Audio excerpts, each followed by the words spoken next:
Hello, everyone. I don't know what happened to Pete. I literally had him with me like a second ago, but then Pete just turned into a black screen, I guess.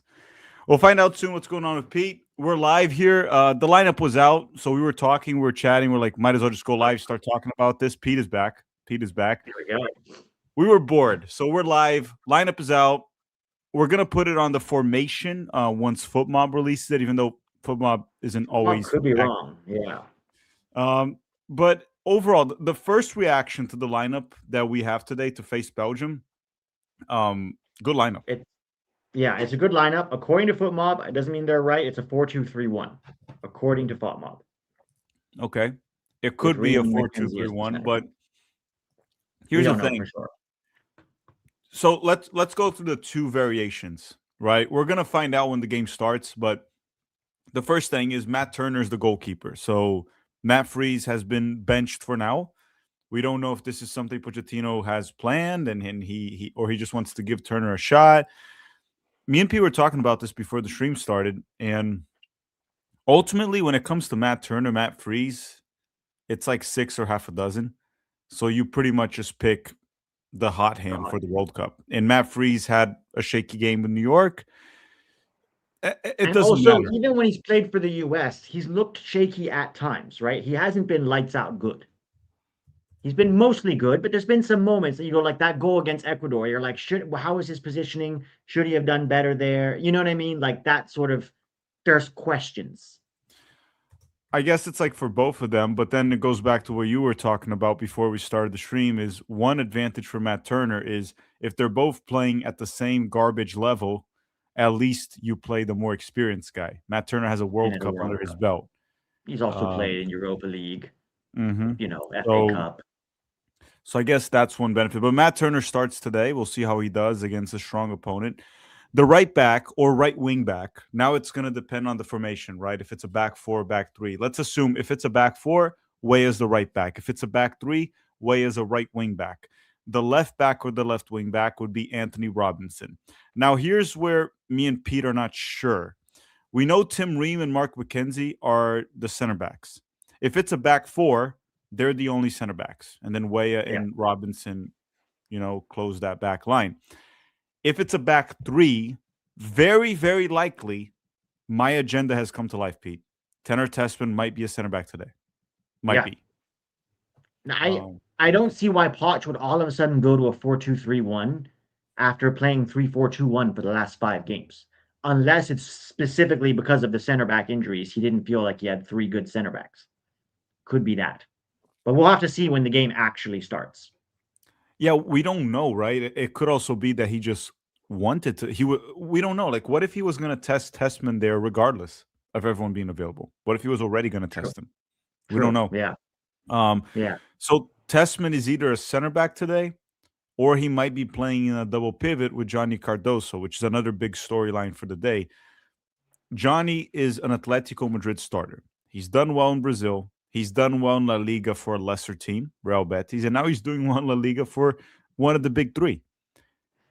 When you think of that in U.S. men's national team history, it's a no-brainer, right? This guy's a starter for us. But so far, there are even question marks, which in my opinion, it's nonsense, but there are question marks about him even being in the roster, which is I crazy when you're think calling up bare Roldan minimum and he's Roldan. in the roster. I would hope so because we're calling up Berhalter and Roldan, right? There's just such a big talent gap right there that it doesn't Yeah. matter the locker room at this point. The thing today with Johnny is he needs to at least have a solid performance, at least against Belgium. Yeah. No Yeah. bad giveaways, play his role, do well. Now, if he has bad giveaways and underperforms, they're going to come after him, rightfully so. Have a solid performance. If you can have a good one, even better. Two solid performances against Belgium and Portugal.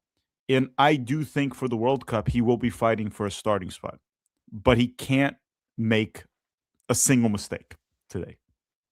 Not just not make a single mistake. He has to be effective in his role. Like he can't get beat right easily. He has to be a good destroyer. He has to be good receiving the ball off that back line and distributing into the attacking midfield spot, supporting the attack. Like he has to play his role well.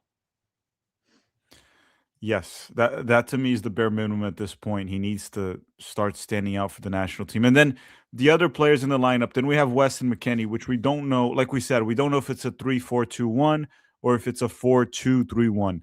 So McKennie could be in the double pivot with Johnny if it's a back three, Yeah. or he can be playing as an attacking midfielder if it's a 4-2-3-1. But then where's Tessman? Then he'll be in the double pivot with Johnny. So I'm saying, let's say Johnny and Tessman are in the double pivot. If it's a 4-2-3-1 and McKennie is the attacking midfielder, then where's Tessman on the wing? I'm Oh, sorry, you not mean Tessman. Tillman. Is yeah, Tillman on the probably. wing? Probably. This doesn't make sense to me. This to me seems more like a 3-4-2-1 because Potts Me has too. never played Tillman on the wing. No, and I mean the 3-4-2-1 has been working. Why would he just randomly like, okay, not doing it? Yeah. I would assume he's trying to implement this. He's been implementing this system the past like 3 camps, if I'm not mistaken. We're Yes. close to the World Cup. Keep doing it. It's working. Keep doing it. So they build more chemistry. They understand how to play. My guess is it's a back three, and I think Tessman will play center back. And anyone that follows these players in Europe knows this. Lyon has played Testman as a center back a few times this season. I think 4 to 5 games. So it's Including not like it's recently. yeah, it's not something completely new for Tanner Testman. Um, it's something that we like. I talked about this 2 years ago, and we talked about trying this, and we got called many different names. We're stupid. We don't know what they're talking about. He's not the player profile, but there it is. Leon tried him right at a high level, and I think Pochettino will try Testman today as a center back. Also, Potch mentioned when he was talking about the injuries, the center back injuries, he said we can use Scally or Tessman there. So it does, to me, the signs are pointing to this is a back three. Some people are saying on the broadcast they said it's a back that's not, that he's playing in the double pivot, but I guess we'll just have to see. They're guessing, just like I think us. they're guessing too. I don't think they heard this from Potch. No. And then just real quick, Spicy Jeff saying, I've been a Testament center back promoter. Kinda, Spicy. You've been promoting a lot of things. From his van. From his van. From his van, yes.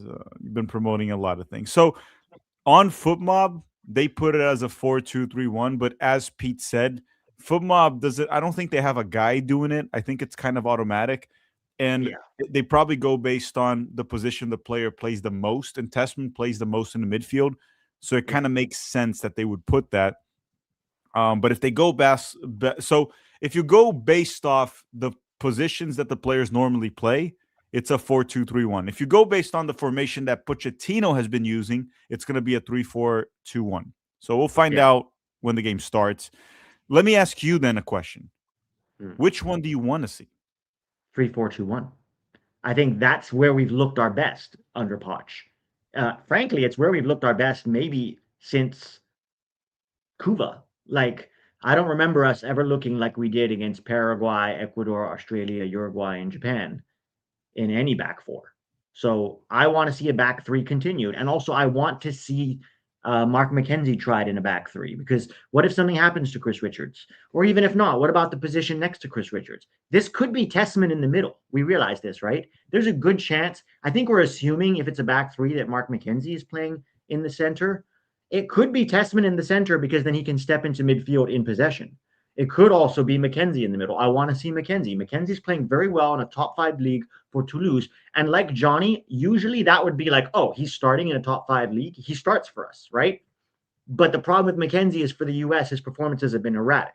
So I want to see him really look good today. And dude, Tim Ream needs, we talk about Johnny, Tim Ream needs to have a good game today. Because if he gets blown, I'm worried if Jeremy Doku, I mean, Doku plays on the left, right? But who's starting on the right for Belgium? It's Salamakers. Telemarcus from Salamakers Milan. from Milan. He could easily beat. If Tim Ream gets beat even once today, like, dude, I have no problem with Tim Ream on the roster for the experience he brings, and he can maybe help you close out a game that you're trying to win. I'm very concerned about Tim Ream. So I guess in some ways, I'm glad he's starting today because it will be a real test. How do you look against not world-class players, but elite players? Now, let me ask you one thing too. It looks a lot more like a back three also, because if he was going to go with Weah, and you were playing a back four, wouldn't you put like Scally or Freeman as the right back and Way as a winger instead of Tillman if it was a 4-2-3-1? Yeah, he's never really used Tillman much as a winger. That's why I don't think it's that. But I could be wrong. Yeah, everything points to a 3-4-2-1. Everything. But FootMob thinks it's a 4-2-3-1, and apparently mainstream media does as well. Doesn't mean they know what they're talking about. So let's move on from But they that. also told us that Berhalter built a great culture. Did you see that comment from Tim Ream this week? Yes, he was actually shitting on the leadership group. Should I bring Yeah, that he up? was shitting. Yes, pull that up because I think this Okay. is worth discussing. Okay, everyone, listen, I'm going to go find this tweet. I'm going to need a minute. Since we have to do this, I'm going to put a quick word from the sponsor of this video. Go to the bathroom if you have to. Make sure you wash your hands after. You should always wash your hands. Do you wash your hands, Pete, after you go to the bathroom? I hope I so. do. Okay, Yes. good to know. Good to know. And drop a like in this video. So go to the bathroom, drop a like, and come back, not necessarily in this order. Okay, do whatever you want. We'll be back in a minute. I'm going to pull up this tweet about Tim Ream talking about Berhalter. The playoff push is heating up, and the tournament hoops are here. And there's no better way to cash in if you're right on the flying hoops action on Price Picks, where it always feels good to be right. And everything that happens in the game just means a bit more when you're on Price Picks. And with their brand new Team Picks Market, you can now pick game winners, spreads, and totals on top of the player picks you already know. Team Picks is also available in 35 states right now, including California, Texas, Georgia, Washington, and many others. And you know, if you're on Price Picks and you have friends over, it just makes the watching experience more fun, and obviously play with responsibility. But don't worry, they also have a free-to-play mode. Yes, you can play for free with their free-to-play jackpot. Now, download the PrizePicks app today and pick your first game winner spread or total as a playoff push rolls on. And then you get $50 in daily fantasy lineups when you play your first $5 lineup by using the code CLNS. That is the code CLNS to get $50 in daily fantasy lineups after you play your first $5 lineup. Again, promo code CLNS. Price Picks. It's good to be right. Okay. So thank you everyone that sticked around. Make sure to drop a like right now in the video if you haven't, or the stream. Let's talk about this. So this is what actually Greg Beerholder posted this. That's where I saw it. He's saying This is no from an longer. ESPN article. It's from an ESPN article about the differences between. They asked the players about the differences between Greg's and Poch.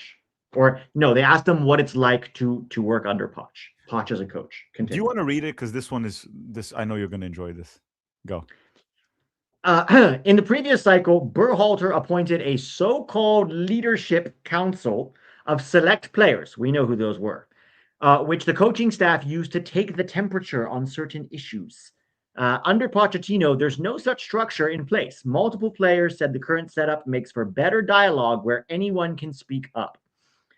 It becomes almost like the inmates running the asylum, said Ream about the past leadership council. So it almost becomes where there's a group of players who have a lot of the say, and then there's a group who are a little bit hesitant. So they're like, well, he chose those guys. I can't say anything. To me, this is, first of all, terrible. That meant the whole last cycle. We know it was McKennie, Adams, and Pulisic, mainly, those three, right? And like Walker Zimmerman or Aaron, like Rodon. There was like one or two MLSers on it as well. And it was really toxic. But I think, and Tim Ream there, and again, that's what he's saying to the media.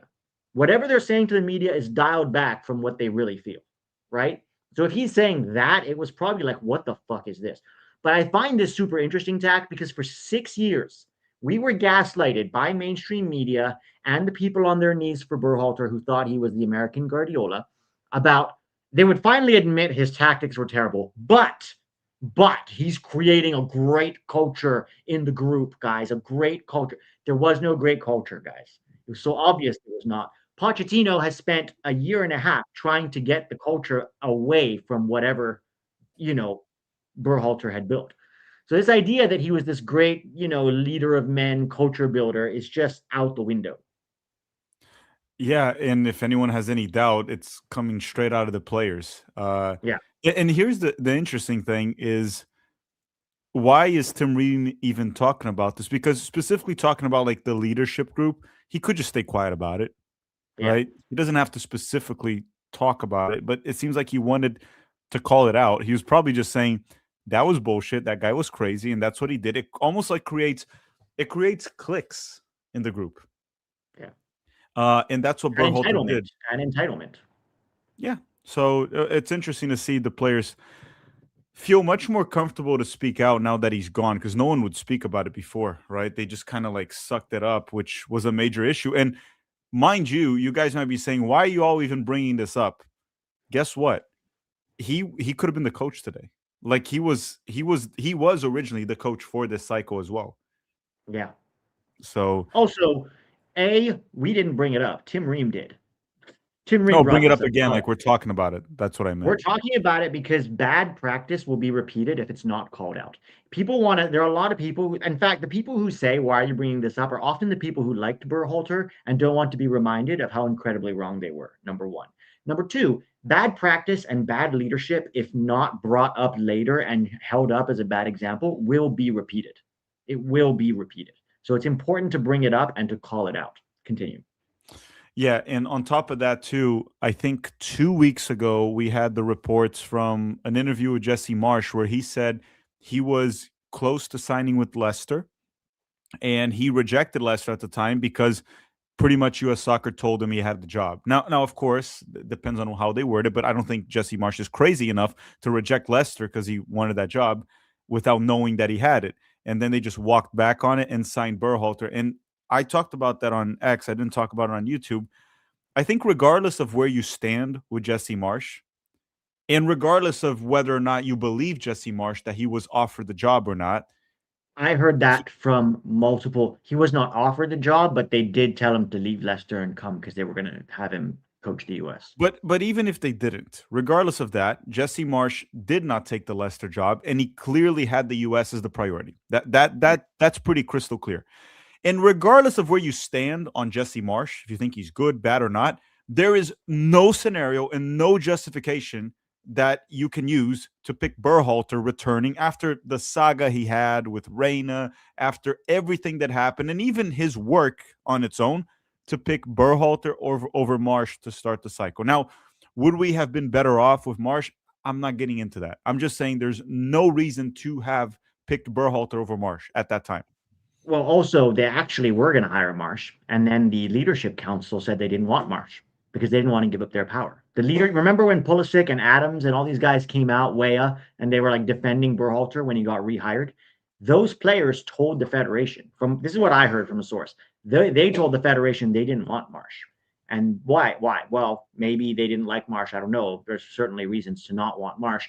But that was just the leadership council that wanted Greg back because they got to run the asylum, as Tim Ream says. So it all kind of ties in together.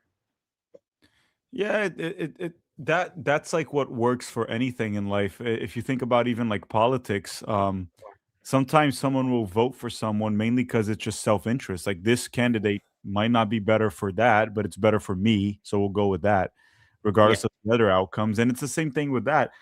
Like I'm just gonna be honest, I don't think the players should ever be consulted of who's the coach or not. It's like No, I think it had we nothing to do pick with who that. we think the best coach is, and he's gonna pick the players he wants. You guys shut the hell up and you play for whoever it is.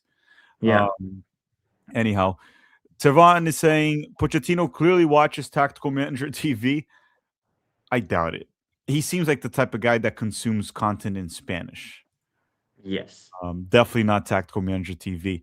I just think that he might be a smart guy and he's going to test it out, right? Leon is not watching my channel, and Leon is playing Testament as a center back, but we'll see if he's going to be a center back today. Yeah. We'll Um, see. Julian saying if we play a high line, Reem will get beat.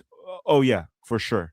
Especially if it's Sale Marcas and Doku, those two. One thing to say about Belgium, Pete, is they don't have a center forward because No. I talked Lukaku. about this in the preview. Charles de Ketelaere is a 10. Kevin De Bruyne is like an 8, 10. You have Doku on the wing. And Doku is also not known for scoring goals. Okay, he's a No. winger that doesn't score. Sale Marcas doesn't score. I don't know where their goals are going to come from because on the bench they have I mean, you can still score from the pocket if you beat Tim Ream. no, I'm no, just they saying. can, but I'm just saying this is the type of game our defense should not get exposed. Yeah. Lukaku will probably come off the bench at some point. He is always injured or out of form this season. Openda is the other option. He's not injured But or out of form. He just Lukaku's sucks. not on the bench. Didn't he go home? He was available till like yesterday. I can check. No, they I'll check sent him his. home for because he wanted to train with Napoli to try to get his spot back. He didn't go into Okay. camp, from what I So understand. so they only have Openda. Yeah, it's just Openda, who has not been good for Juve. No, not at all. Barely playing. So again, I'm not saying there's lack of quality there. Like that front four that they have right there are very, very good players, but none of them are goal scorers. Yeah. So my point, we should not be leaking goals today. One goal, too many. One goal, that's it. If we leak 2, 3 goals, the defense has failed today. Should not be conceding 2, 3 goals today. Are you worried about us playing out of the back with Matt Turner? Because if you've Yeah, noticed Matt not Freese in the just him, past, Pete. he didn't really McKenzie. play out of the back. When we got under pressure, he would just kick it long. And I hope Matt Turner does something similar. I'm fine playing out of the back when Belgium's not high pressing. If they're high pressing, let's please not be stupid. Let's just go along with it. Well, McKenzie too. He's been very well known with the U.S. national team to just freaking give the ball away every time we need to play out of the back. He literally gave Mexico a goal in the 2021, I think, Nations League final. McKenzie. Yeah, I mean, that was 5 years ago. No, but he's done it another time too. We talked about Yeah, this. yeah. No, usually McKenzie has one big mistake per game. It doesn't Mhm. always result in a goal, but it's usually with the US. Yep. And then you have Paul Tenorio. Dirk saying Paul Tenorio is reporting that Way is at right back. That's for sure. Right back or right wing back. Same thing, essentially. Tessman Cardoso pairing defensive mid. Attacking line is Pulisic, Tillman, McKinney. So usually Paul Tenorio has inside information. I don't know how much Pochettino told him, and I don't know if Paul Tenorio was there in practice and he saw it. So Yeah. it could Or be. if he's Let's play just for the game. assuming that based on the lineup. Yeah, we don't know if he's saying, I know for a fact because I saw it in training, or he's looking at the lineup and that's his guess, which could be. It could be. S27 saying Matt Turner is starting. McKennie at CM is good. We don't know yet. We'll see if McKennie's a CM or not. But yes, Matt Turner is the goalkeeper today. Davian is saying last time we played in Atlanta, Weah got Greg fired. Oh, that was the Panama game. It was in Atlanta. No, And that was then, in KC. That wasn't in no, Atlanta. that was That was Uruguay. that was yeah, that was Uruguay. Yeah, that's right. Atlanta was the one McKennie went to the hookah bar after. That's right. It My was in God. Atlanta. And people got mad at us for calling that out. Can you imagine? Yeah. Also, people got mad for us to say McKennie was fat, and then later on, like this year, Kenny he was fat. no, there were reports that players were bothered about how fat he was during that Yeah, Copa America. It's like, yeah. It was that um, tiny shorts bearded guy that said you shouldn't be part of the fan base if you think McKenny is fat. He's saying we don't want you, like he owns the fan base. guys, sometimes fat shaming works. Okay, like for example, if you have a best friend and he or she is a little overweight, bully them a little bit. They might lose some weight, and it's for their own good. Okay. For professional sports people, there's no such thing as fat shaming. If you are overweight, you should not be playing. You should be Unless you're working R9, hard that to was get like fit. unless R9, that was 250 pounds scoring 4 goals in the World Cup. I mean, that is a outlier in the extreme. Jeff Gary saying he's feeling great. He took his monthly shower. Good for you. Are you from Europe? Jeff saying, Tack, can you read a romantic poetry at halftime? No, I cannot read a romantic poetry at halftime. I won't do that. Unless someone sends a super chat where it's like I have to read it. Correa Studios 2961 saying, how long will it take for you guys to know the formation at first kick? Oh, right away, the first minute or two. Yeah, honestly, if they're lined up before the kickoff in that shit, you can almost see it sometimes before first kick, so long as you have a full view of the field. Yeah, usually you're able to see the formation during the defensive shape and when we're kind of like building out of the back. Because when you reach the second half of the field or even the final third, it can become a little messy, right? Yeah. But usually you can see the formation in the defensive shape and if we're trying to build out of the back. Let's see. Manny saying, Tack, my Brazilian ex broke up with me 2 months today. Hope the US wins. Let's go. I love Toxic, miss her. Also, Pochettino rating at this point. Dude, I hope you're feeling good. And we move. Just move on. And we have the World Cup coming up. There's a lot of things to distract you. Go get with your friends. Actually, you know who's really good with this? Pete. Pete's really good. He had a whole section in his stream once just giving dating advice. So, Pete, this is yours. I mean, take some time off. Take some time to be alone. If she just broke up with you 2 months later, I would say take some time to just be, hang out with friends, community, get into hobbies that you like. And when you're ready to start dating again, don't go on the apps. You're useless and pointless for most people. Go find something you love to do in a group setting, like join a hiking club or a kayaking club or D&D. Whatever your thing is, find something you love to do, and maybe you'll meet somebody. But don't go there to meet a girl. Just go there to have fun with other people and make friends, and maybe somebody, because that's when you're going to be at your best self, right? You're going to be, fun, outgoing. You're going to be in flow, and that's really important. And then maybe someone you'll meet someone there. But like, go be out in the world and do things you love, and then the right person will find you. And then after that, or just buy a Switch 2 and play Pokopia. That also that also works. Not for me, but yeah. Jeff Carey also said strip clubs. That's another option. No, Not saying terrible place to meet someone. okay, yeah, don't marry the stripper. Don't do it. I know No, sometimes they're it not works out into in you. I movies. promise. They're not into you, even if they act like it. Okay, Jeff, heard that? Get a van. Don't get a No, van. do not get a van. Do not. Number one, do not take dating advice from Jeff. Number one. You'll end up in prison. Yes. Yeah. Very is saying just don't fat shame on y'all's crushes, chat. I mean, if you want your crush to get in shape, why not? If she loves you or he loves you, they'll No, understand. no. I'm not with Tack on this. No. Don't fat shame your crush. Not gonna work. Look, if you guys ever look at me and you say you're getting fat shame me. Yeah, but they're not your crush. I don't Also, know you them. might not mind it, but I promise you, 99.9% of girls, if you fat shame them, not gonna make them like you. Okay, guys, don't do it then. Just don't do it. But get in shape. Just stay in shape. All right, all right, all right. This is definitely not the best channel for any advice. No.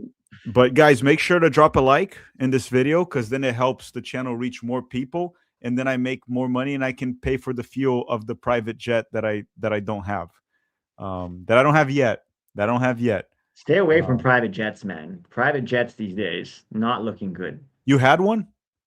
No, I'm just saying anybody who owns a private jet, it's not looking good for them. Yeah, that is true. Like I look, guys, I was trying to get rights for a specific league to stream here at the channel. It's not gonna happen, man. Unfortunately, I didn't want to go to the island. I'm not into islands, so I didn't go. I didn't get the rights. It's not gonna work. It's So not gonna work. far, neither of us are on the Epstein list. No, no, no, not yet or ever.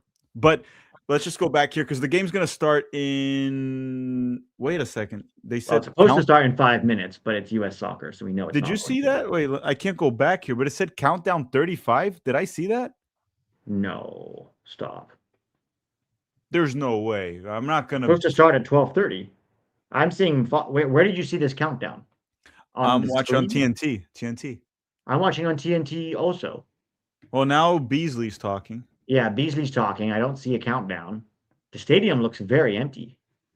Yeah, it's a 75,000 seat stadium. It's not even ticket prices. Just the U.S. men's national team doesn't have that It's, pull. yeah. And Belgium doesn't have Oh, that pool in the United States. Pete, it was a countdown to the World Cup. It was like 75 days. Yeah, Sorry. but it's also not going to start at 12:30. 12:30 is in 5 minutes. They're not even on the field. They're not even walking out yet. No, maybe they walk out at 3:30 my time, and then there's like Yeah. the national anthems and all that. Also, do you see this weird thing where these actors hold up face signs of the commentators on TNT? No, where is that? And They're not behind doing them? it as much anymore, but when these guys were commenting like half an hour ago, there was a bunch of paid actors behind them holding up those big face signs, like it's the face of not of the players, not of the coach, of the commentators. Creepy and weird. Like, Yeah, why? weird. How would they even know who the commentators were before they saw? I didn't know Beasley was going to be there. Brad No, they're paid Guzan. actors. They're paid there to go there with a sign and be like they're excited about any of these guys. It's weird. Why do I never get these easy jobs? I, no, you don't want that job. You don't want that job holding the sign. They probably paid them $100. Hey, It's if it cringe. so 10 minutes for the game to start. So yes, it'll start 5 minutes late. They're probably Oh, we're gonna gonna wear walk. our jerseys for the first time today. How do you feel about the jerseys, Tack? I love them both. I actually I do love them like both. both. I I'm gonna buy both of them. I already got the so Adidas launched a replica of the 1994 one. I have it here. I don't know why I'm not even wearing it right now. It doesn't have Yeah, the crest, but it's beautiful. So I got that one. That was before the other jerseys were launched. I'm gonna get the World Cup jersey. I personally I liked it. I like both of them. it's the best I remember in a long, long, long, long time. Long time. I'm very happy with it. I have to see the dark one with stars, the dark blue one. I have to see it in person because on the pictures it looks a little bland, but I want to see it in person. I've Maybe seen in it. person it looks different. I've seen it. I liked it. The only thing I would change with it is they changed the logo, the crest. They changed the crest color to match the jersey. I would just go with the regular colors of the crest. That's the only Oh, thing that I thought they could have done. But I've seen both in person. I'm probably gonna buy them closer to the World Cup when we hit May. But yeah, the reason I want to wait also a little bit for the World Cup, I might wait for the roster. I want to see the players' numbers because I might get like the stripes one. I might get Pulisic number 10, and then the other one I want to see like the other players and maybe Balogun see if he's going to be number 9 or if it's Pepe. yeah. I want to The only wait. I thing is want to I get. don't like the big white patch on the back because it forces you to get a number and a player. I typically don't like wearing players' names on my shirt. I wish they had a fan version where it was just a continuation of the stripes. They should and make it a little bit cheaper. Yeah, it's also way too. I'm not paying $220. I'm No, gonna no, get the no. Yeah, replica. if you I'm gonna get get it the without replica. the numbers, just the regular replica that they have, I think it's like 115, which is pricey, but But even the um, replica has the white thing. it does. It does. It's weird. You can't. It's like you can't have it. It looks weird. So you have. They're basically forcing you to get the number and the player. The what's the name? The Adidas one is the Adidas one is $90, like the 94 one. Yeah, that So I'll buy because I really like that jean, that denim. yeah, guys in the chat, let us know what did you guys get? Did you guys get the home 2026 World Cup one, the away 2026 World Cup one, or the Adidas 1994 replica that they just released? Let us know. And Korea is saying which sub makes the biggest impact for the United States. Let's look at the bench, Pete, real quick. So for the U.S. on the bench, we have Brady, goalkeeper, Matt Freese, goalkeeper, Patrick Schulte, goalkeeper. We are loaded with goalkeepers on the bench right there. 3 goalkeepers. Yeah, Then you have Alex well, four. Freeman, Trusty, Joe Scally, Max Arston, Aiden Morris, Brendan Aronson, Christian Rodon, Gio Reyna, Berhalter, Ajiman, and Pepe. Impact in terms of goals, I would say Gio and Pepe. Yeah, that's it. Yeah. Gio and And then Pepe would be the most. Defensively, Trusty, Aiden Morris, Cali, maybe. Morris. Aronson will track back if you need him on the Yeah, he'll wing. work hard. Yeah, I think those. Whoa. What is it? What are these pregame hoodies? Look good, right? They look great. Damn, those are fire. Yeah, they look pretty good. I might get I a almost want one of Chargers one. those. Those are probably pricey. Yeah, they look Um, really good. they're saying sync the kickoff countdown before the game. Yeah, I'm gonna try to sync it. It's just kind of hard because I don't have much control of football. On the bench, Belgium, Tielemans is usually a starter, but he's coming back from injury. That Yeah. would be the biggest impact player they have. He's a midfielder. Outside of that, dude, like Openda, I don't know, To man. be We honest, I'm a still little bit surprised that De Bruyne is starting. He's only played one 90-minute game this year. lack of options. Yeah, I'm a little surprised they're starting De Bruyne, but cool. It's what I've been saying. This is a game that I know Belgium is ranked number 9. They were pot 1 in the World Cup, but the Belgium side, this is not a team you should be leaking goals against. No, You should they're a not. good team. They have good players, right? I mean, Zeno de Bast is a good defender for Sporting Lisbon, but like Brandon McKellar, that's a Club Brugge level defender. Like, Mackenzie left that level to go play in France. To be Yeah, honest, I'm surprised De Winter is not starting at center back, the Milan center back. yeah. I don't Tony know De either. Winter, he starts for Milan. I'm a little surprised. Arthur Thiat starts for Frankfurt. He's a very good defender. Maybe he's just experimenting. It could be. It could be. The thing with Belgium is, regardless of who they're playing, this is well past their golden generation, right? We played their golden generation in 2014. They were emerging for the most part. Yeah. Lukaku was young, De Bruyne young, but Eden Hazard, company was already company, but they peaked in 2018. That was probably their best year with the golden generation, and it's been downhill since. Now, obviously, it's still a good team, but for example, I've done many simulations with the World Cup, and if we top our group and Belgium tops their group, we played them in the round 16. And I'll say this, out of every single pot one team, besides the host nations, this is the one you want to play. Yep. This is a Yep. team we can pull an upset against. And I hope we do this today to build some momentum. Some people, I don't know, let me know what you think about this. There were people saying on Twitter that the result of this game doesn't matter. I disagree completely. We're getting close to the World Cup. We do need to build momentum. We do need to build hype. We do need to build confidence for this team. Now, of course, if we squeak a 1-0 lucky win, the performance matters with the friendlies because you want to actually see that you're trending in the right direction. But I think the result 100% matters today. You do I need to agree. get a win. Make a statement. Make a statement, get a win, play well. You're also at home with a home backing. Like there can't be that many Belgium fans in the stands. How many Belgians live in Atlanta? You know what I Like mean? Like, seven. come on. Yeah, Like there's seven. like 9 of them. All right. So you have the home backing, you're the home stadium, you're at home. This is right before the World Cup. Everyone's fighting for a spot. Play well, beat Belgium, make a statement. We need to get casuals excited about the World Cup. Heck, we need to get the fan base excited about the World Cup. It's been trending in the right direction the last 6 months, but we really need this camp to be a statement. We need to show that we can hang with the big boys, that we can beat them, that at home, the US is a force to be reckoned with. Get the casual sports fan in the United States excited about this national team, about soccer. Look what happened with the hockey team at the Olympics, how they sort of captured the imagination of the country, making that final and then beating Canada. Like people who maybe didn't really care about hockey got excited and started watching them, right? Even the baseball classic recently got people excited. Like we need to start getting people interested in what's happening with this summer's World Cup. End of rant.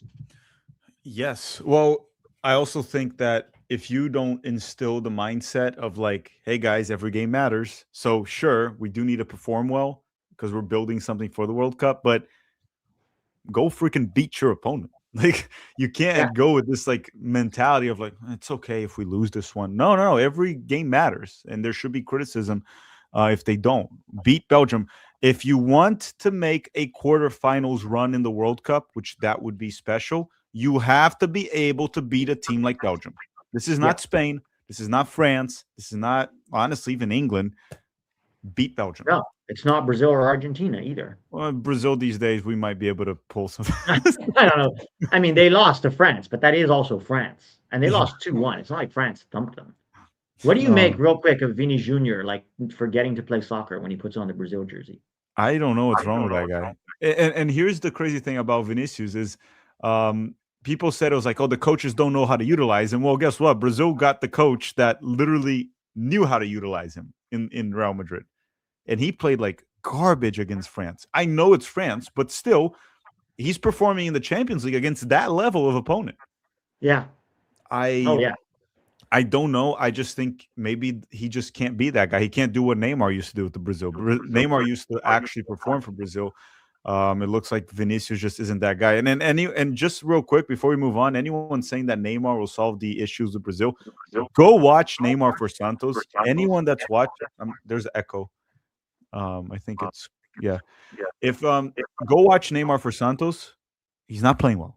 Okay, it's not a fitness issue. He's just not playing well. He's just not match sharp. Probably not focused. Whatever it is, Neymar is not playing well, so he's not the solution. But let's go back here. Incredible stand saying, "Man, I'm buying the fake one from China for like $30, just as good." No comment there. Me and Pete cannot promote that. I will also not. If a company wants to charge you $200 for a jersey, you have the right to vote with your wallet and be like, "No, I'm good. I don't think a piece of cloth is worth $200."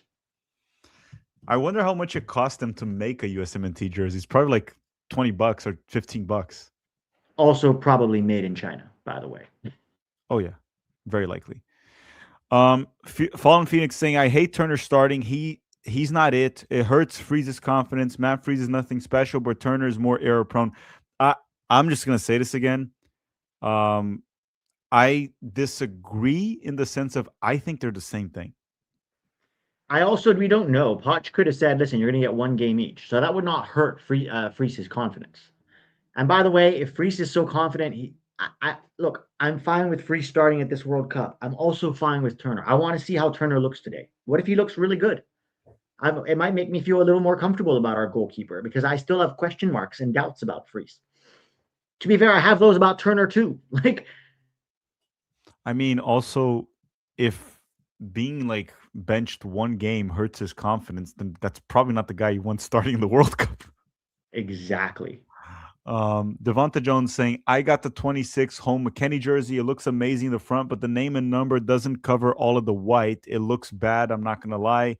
I sent you an XDM for the jersey tag. I'll check out the DM after the game, but it's good to know, I guess, because then maybe I won't get it with any numbers.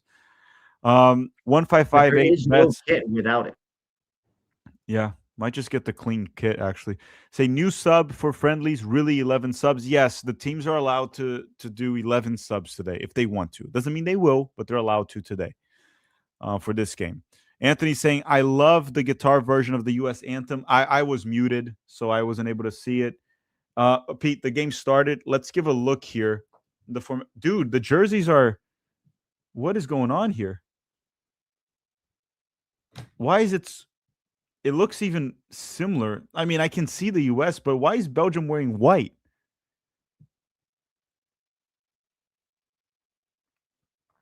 It's a back two, Pete. It's a back two. Sorry, back four. So Yeah, Testament and Testman's Johnny. playing in midfield. Yeah. Yeah, Testament is playing in midfield.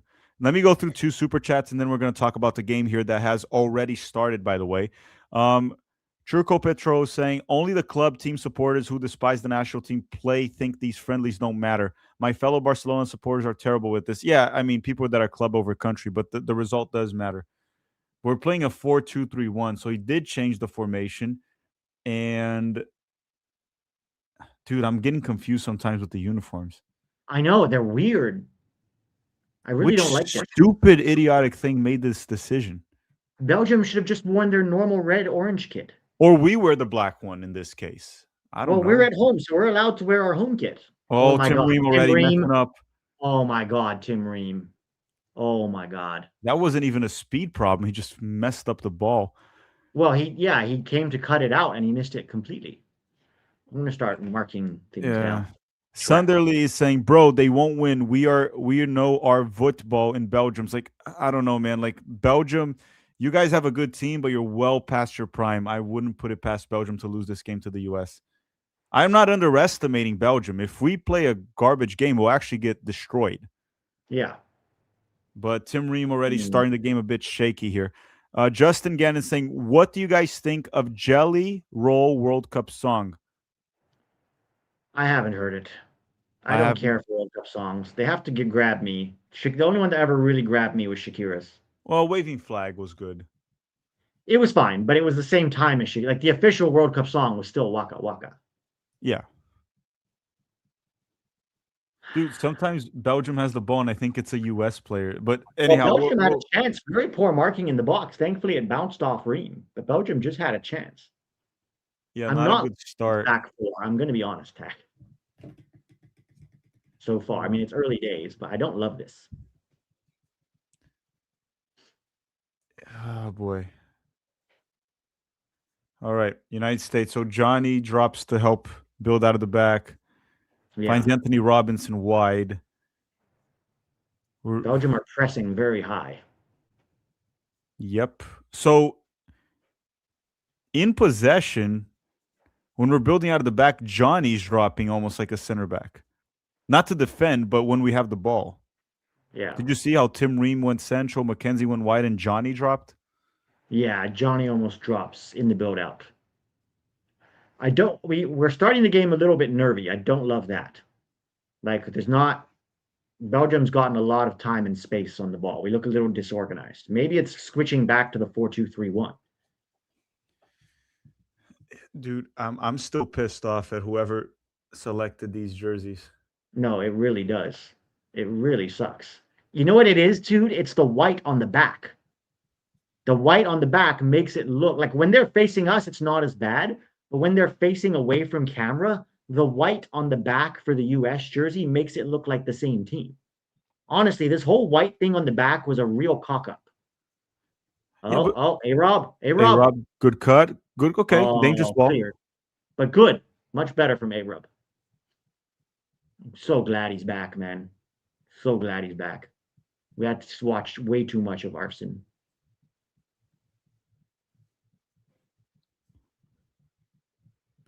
The U.S. and it almost looks like the same team.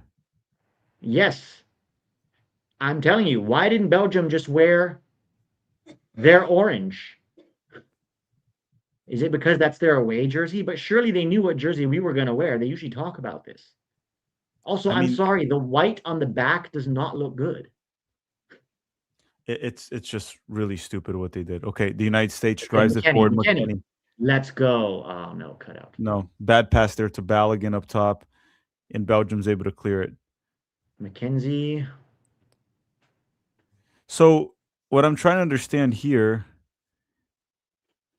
is McKenny. So Tillman's playing as a right winger. McKenny is the attacking mid, and Pulisic's on the left wing. Yes, it's a proper 4-2-3-1.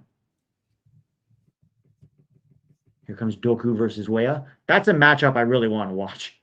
Because I'll be honest, who do you trust more defensively, Dest or Weah? Oh, Weah. Yeah. I I think as much as I love Dest, and I think he should start against teams like Paraguay and Australia, when we get into knockout rounds against good teams, I would actually start Weah right back. If we play. Who's also the other question? Who's more dangerous in transition? I think Weah. He's more direct, right? Transition, you don't want to hold the ball. It's quick, and I think quick transitions. Weah has much more verticality, Berhalter's word, than Serginho Dest. But if you're trying to break a low block, you need a guy like Dest that can actually pull a magic trick out of nowhere. Yeah, you need unpredictability. I mean, it's a good thing that you have those two options at a good level.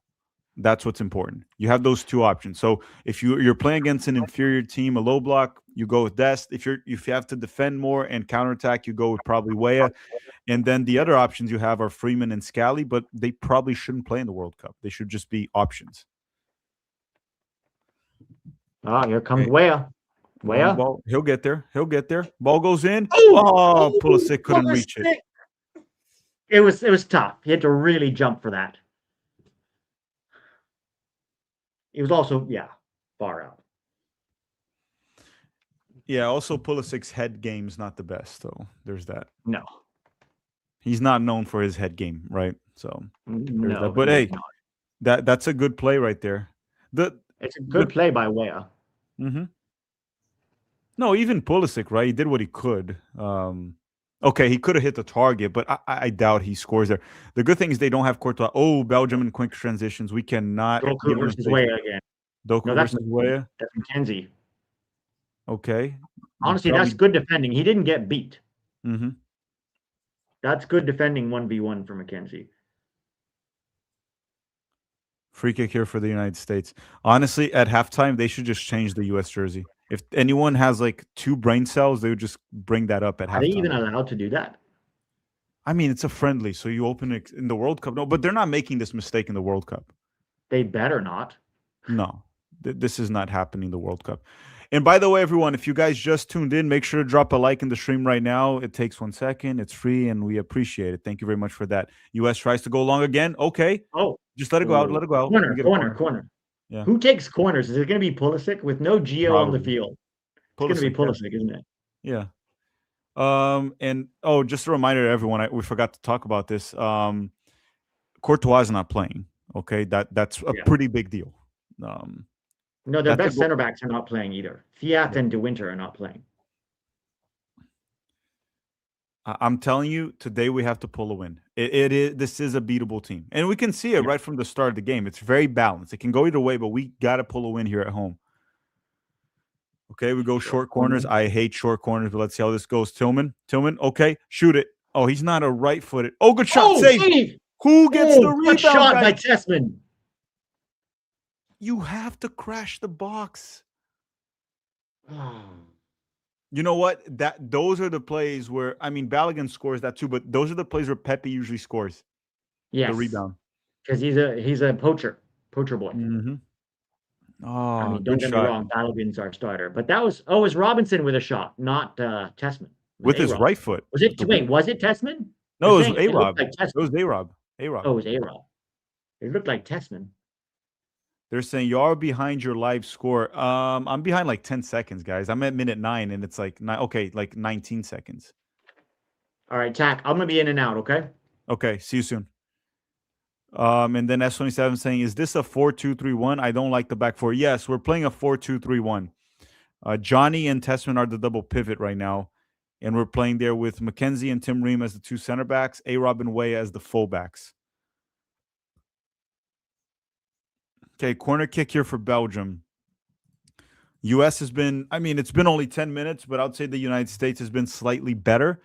Both teams had an opportunity off a cross that wasn't great for both sides. And the US had a nice long shot from distance, and no one was there to get the rebound. That could have been a goal. So far, so good for the US, but we got to get a win today. We got to get a win today. Cross goes in. Okay, what is Belgium doing? Shot off target. Goal kick for the United States. They're saying the grass looks horrible. Yeah, you guys got to remember one thing. This stadium is turf. I'm watching the replay here for the shot. A-Rob hit a nice shot with his right foot. Balogun was very close to the rebound. Very close. So Tessman is actually dropping now. So when in possession, Tessman is dropping as a central center back, Mackenzie White as a right center back, and Tim Ream as a left center back. Way with the ball. Way at the Tillman. So Tessman is dropping as a central center back, but he's not defending as a center back.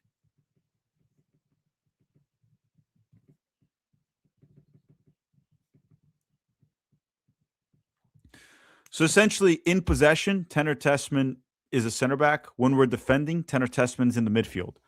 So Pochettino is doing that to increase our quality in possession when building out of the back there. Okay, Tim Ream, we go all the way back to Matt Turner. All the way back to Matt Turner. And then Tillman and Johnny sometimes are high. Okay. Turner's going to have to go long. Turner goes long. Oh, good ball. Good ball from Matt Turner to find A-Rob. A-Rob. Okay, cross goes in, cleared again.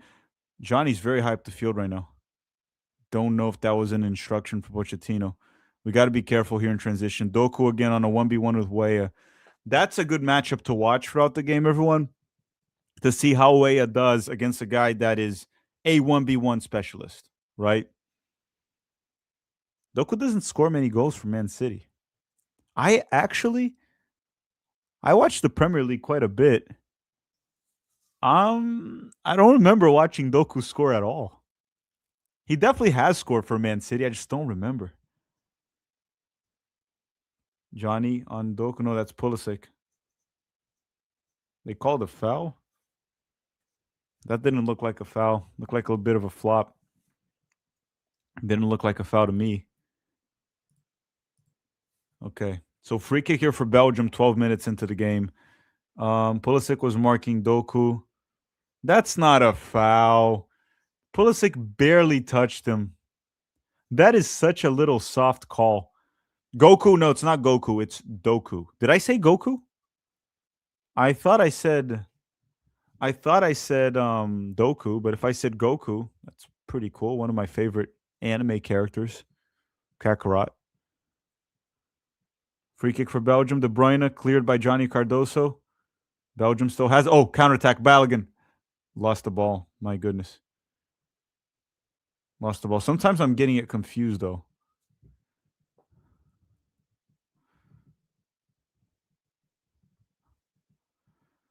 Belgium has the ball now. And then the U.S. recovers here with Matt Turner. Balls on Matt Turner's hands. He likes those balls on his hands. They're saying Goku's goated. Yeah. I was thinking about getting into Dragon Ball Z cards, but it got super expensive out of nowhere, like Pokemon cards. I wanted to collect some Dragon Ball cards, but they just shot up in price out of freaking nowhere. McKennie finds Christian Pulisic, or is it Tillman? No, Pulisic. Pulisic shoots it. Oh, terrible shot from Pulisic. Terrible shot. But another good play there. Good setup from McKennie to Pulisic. I like how we're playing. In my opinion, we're playing better than Belgium so far. So it's Johnny to Ream. Ream finds McKennie. Good ball. And good ball from McKennie. And Pulisic just has space there. Just not a good shot from Christian Pulisic. Good run, bad shot. Good run, bad shot.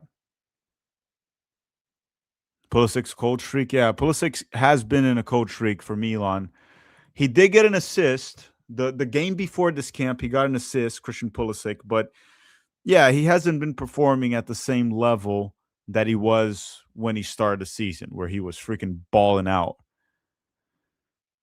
Okay, McKennie. Good turn from McKennie. Weah, down the right. Just take on your defender. Go. Finds McKennie. McKennie, cross goes in. Cleared by Belgium once again. Tillman, good settle. Weah to McKennie. Just send the ball in once again. McKennie loses it. Doku came back. You're not going to outpace Doku. It's not going to happen. It's not going to happen. All right. A-Rob. A-Rob to Christian Pulisic. Pulisic tries to beat his man, and he gets a corner for the United States.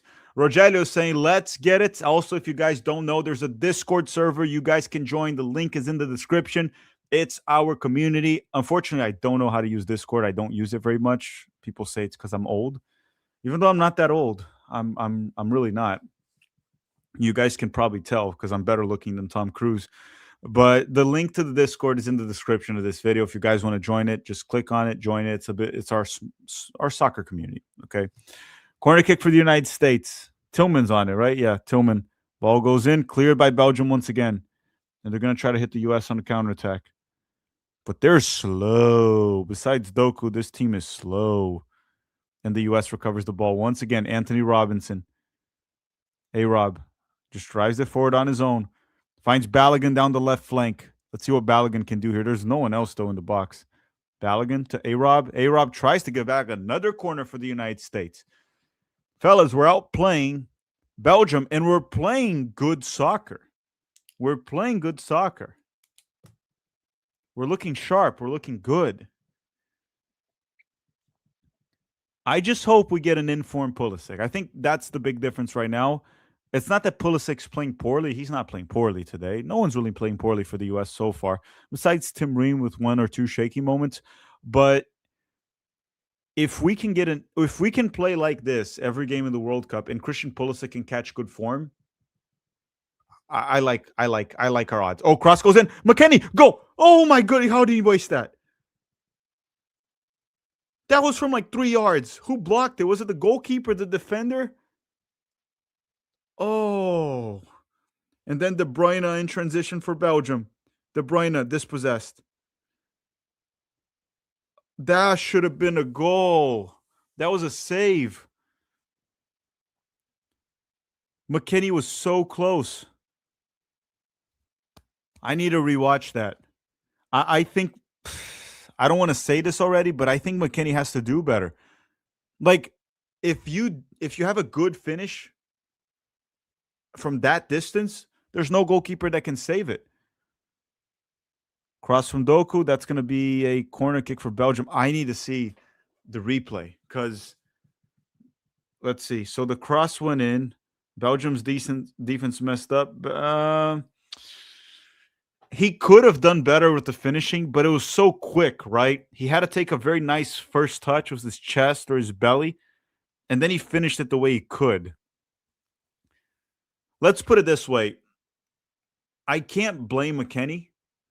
Could have he done better with the finish? Probably, but it's a tough play. That's not an easy play. That's not an easy finish, right? He had to take a very quick first touch to get that. Shot from distance, that's going to be a goal kick for the U.S. We're playing better. We're playing better.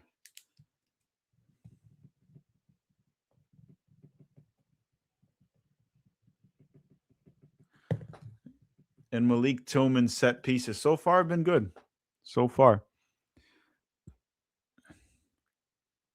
They're saying if you can do better, you blame them. yes and no, right? Like I said, I think McKennie could do better with the finishing in that play, but it's very quick. It's hard to blame the player there. Could he have placed it maybe lower away from the goalkeeper? Yeah, but it was so quick. The fact that he was able to get the finish and hit the target, I think that's already impressive on its own. Christian Pulisic drives inside. Balogun tries the shot and gets blocked. It looks like the American players are following my motto that I have written there in the back. You can't score if you don't shoot. We're shooting. We're shooting our shot very well. Steven is saying nightmare. Oh, McKennie got a yellow. Nightmare of the 2014 World Cup with Wando missing. Yeah, we're over that at this point. It's been 12 years. It's been 12 years. And honestly, this Belgium side is worse than 2014. And this American side is better than 2014. And we're seeing that in the game so far. And McKennie got a yellow. I don't know why he got a yellow for that. That's not a problem. I wouldn't really give him a yellow for that. Belgium with the ball.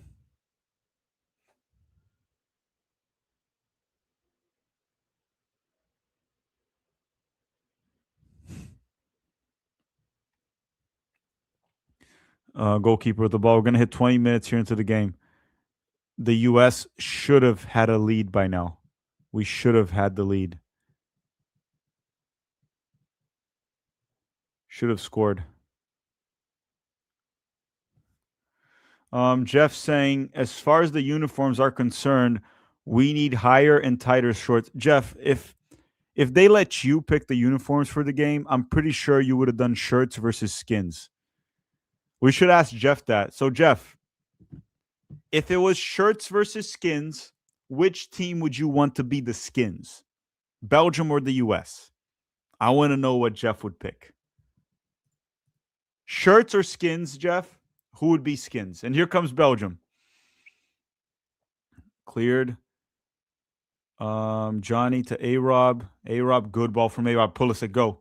Beat him. Christian Pulisic. That'll be Belgium ball. Belgium still has it. Belgium still has it. The Jeff guy is a weirdo. Yes, he is. Yes, he is. But he is our weirdo. Okay? Jeff is our weirdo. We love him, despite him being one freaky dude. Mike is saying Caesar salad. Yeah, we're not talking about that again. There was a stream that we found out that Caesar salad came from like Mexico or something. Even though I am pretty sure Caesar, the emperor of Rome, was the one that came up with Caesar salad. Otherwise, why the heck would they call it Caesar salad? Doesn't make sense to me. If it's from Mexico, why do they call it Caesar salad? Okay, throw in here for Belgium. Okay. Are we doing the hydration break that's going to be used for ads?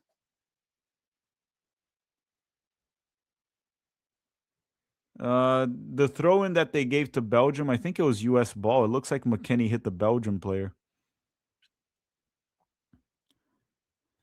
Okay, hydration break here halfway through the first half. So now the game's essentially broken down into quarters. For the first 22 minutes, I want to actually pull up the stats here while we wait.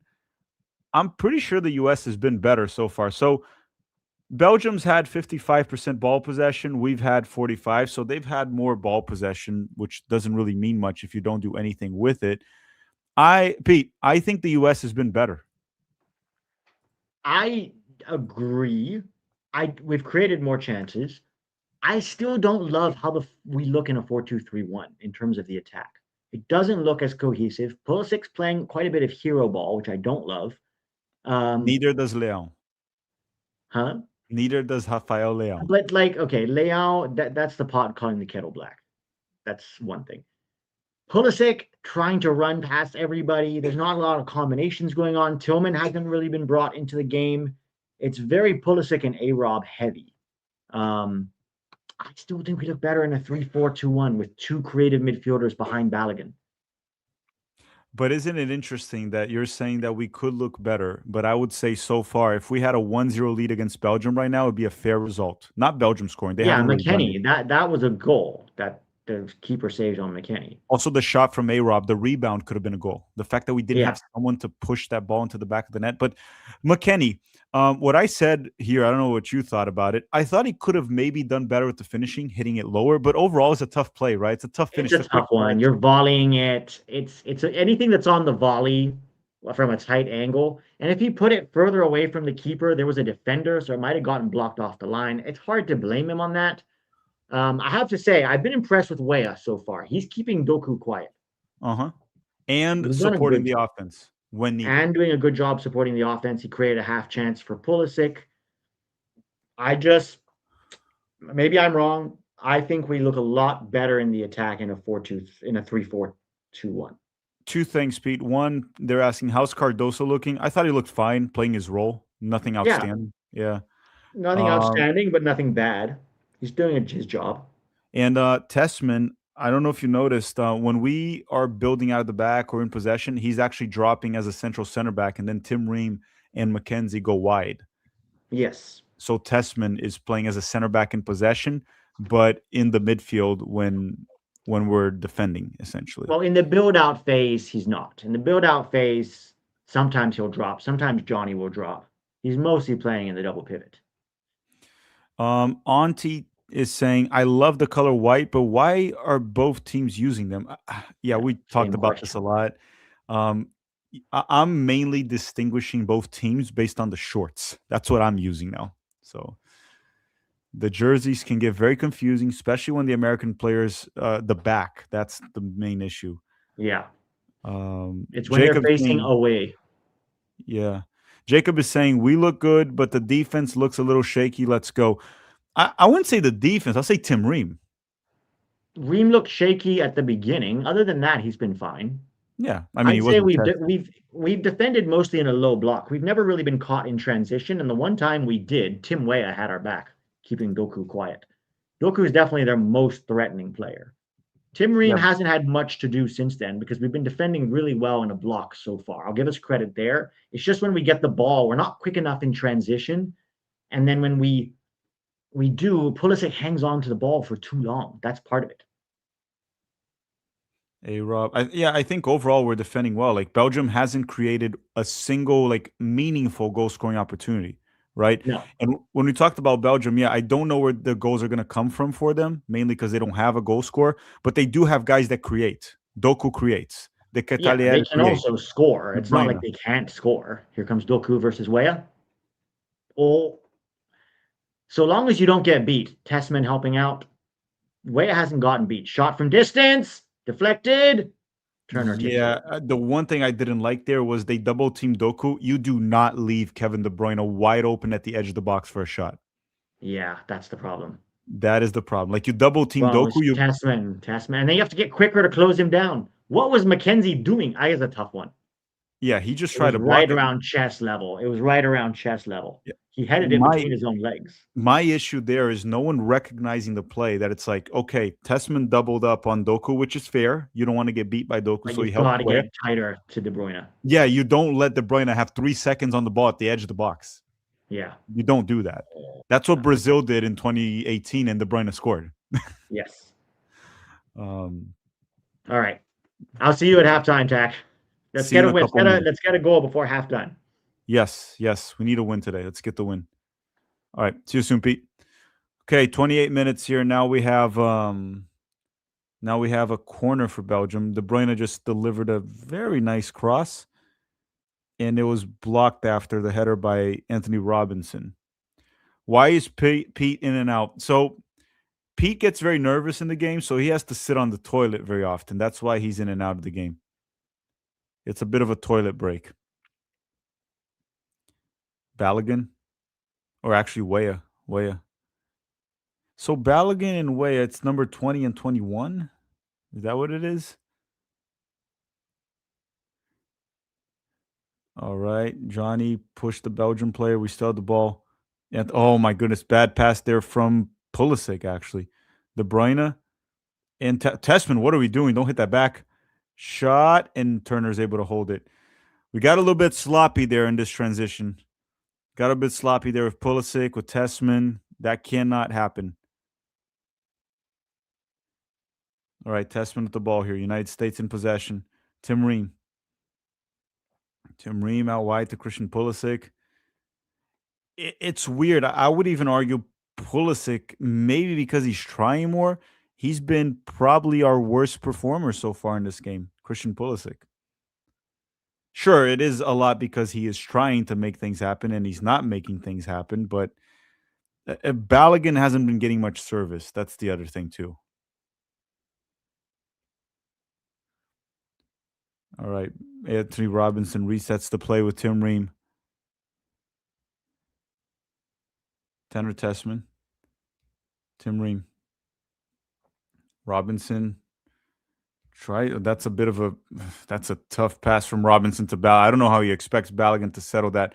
Johnny switches it to Weah. Good ball from Johnny. Now Weah, take your man. You can beat him. Go Weah.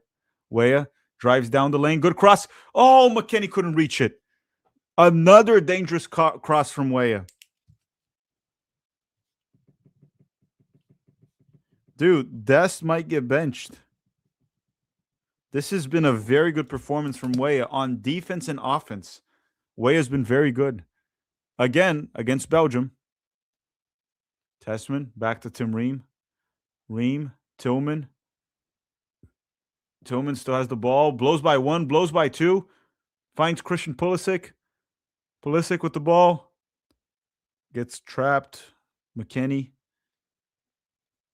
Anthony. Oh, A-Rob, what was that? What was that? Okay, the U.S. has the ball. Balogun shoots it. Ooh, saved by the goalkeeper. That's a good finish. Saved by the Belgium goalkeeper. That's not Courtois. Good play. Good play there from the United States. Good play. My goodness. They're saying Pepe would have scored it. I don't know, man. That's a good shot from Balogun. That was a good shot.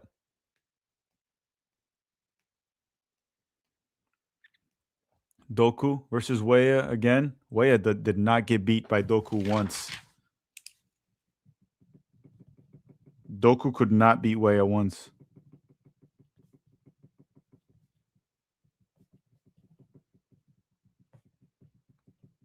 One second, guys. Got to take notes for tomorrow's episode. Oh, boy. Doku gets it out wide. Hopefully, I didn't jinx Weah. Doku cuts inside. Cuts inside again. No one's there. So the U.S. recovers it with Anthony Robinson to Balogun, but he couldn't settle it. And Belgium recovers the ball.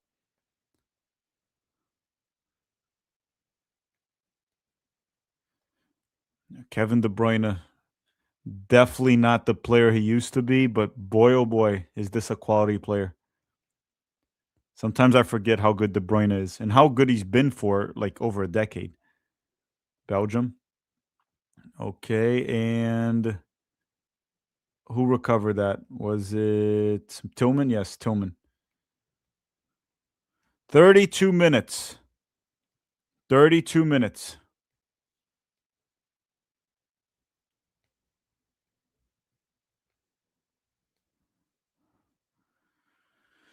The thing with Balogun is if we want to utilize him properly, we have to find a way to use him in quick transitions. Hold up play is not his game, Balogun. He can at times hold the ball, but that's not his game. Matt Turner to McKenzie. McKenzie. Oh boy. Tillman, careful. McKenzie still at the ball. McKenzie, that's a bad pass from McKenzie. That's a bad giveaway. You do not risk that.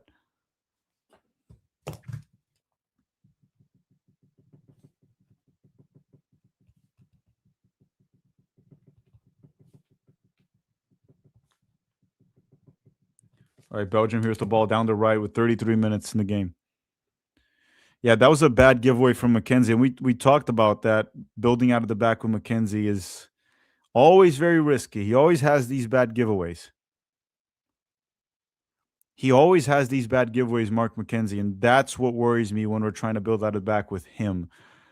I'm not saying Chris Richards is brilliant on the ball, but I do trust Richards more. The problem is, in terms of defending these days, do you go with McKenzie or do you go with Tim Ream? Obviously, that's assuming Noah Kai Banks doesn't play for the United States, which I don't know, man. I think he's Germany's to lose at this point. Otherwise, he would have been there already. People are asking what's up with Richards. He's injured. Apparently, it's nothing too serious, but his knee. His knee is bothering him. But it shouldn't be anything too serious. All right, now Belgium with the ball. McKenzie. Johnny. That was very risky from Johnny. He should have turned forward with the ball. Anthony Robinson. Back to Tim Ream. And then Johnny is the one dropping as a central center back now to help the U.S. build out of the back. Ball goes to Tim Ream. Christian Pulisic dropping very deep to get the ball. McKennie. A-Rob. Sends McKennie. Good ball from McKennie and A-Rob. Good combination. I like McKennie in combination play. Oh, McKennie. Try to beat his man. That's going to be a goal kick. But good combination play once again. Good combination. There was like Pulisic, McKennie, and A-Rob. I've liked McKennie's performance so far. Obviously, he's not going to beat his men like that. He's not like a pacey player or even a dribbler, but I've liked McKennie's quick one-touches, quick dishes. He's been playing well. Like, we have to recognize when this team is doing well, and today we are playing well. I know the game is 0-0, but we could have easily been up. Okay, Belgium tries to go long. Good tackle there from, was it Tessman? Or Ream? No, Tim Ream. Good tackle there from Tim Ream. Doku. Star Wars is saying, why are we playing a back four? I don't know. I think Pochettino's just testing. That's why we're playing a back four. I don't know. Like, Richards is not available. Maybe he was going to play Richards, Ream, and McKenzie. I don't know. Or maybe he would have played Richards with Ream and played a back four regardless. But there's no explanation. Maybe someone should ask Pochettino in the press conference. It's a good question. Johnny, Pulisic. My fucking God. Like, what are you doing, man? Pulisic has been very poor today so far.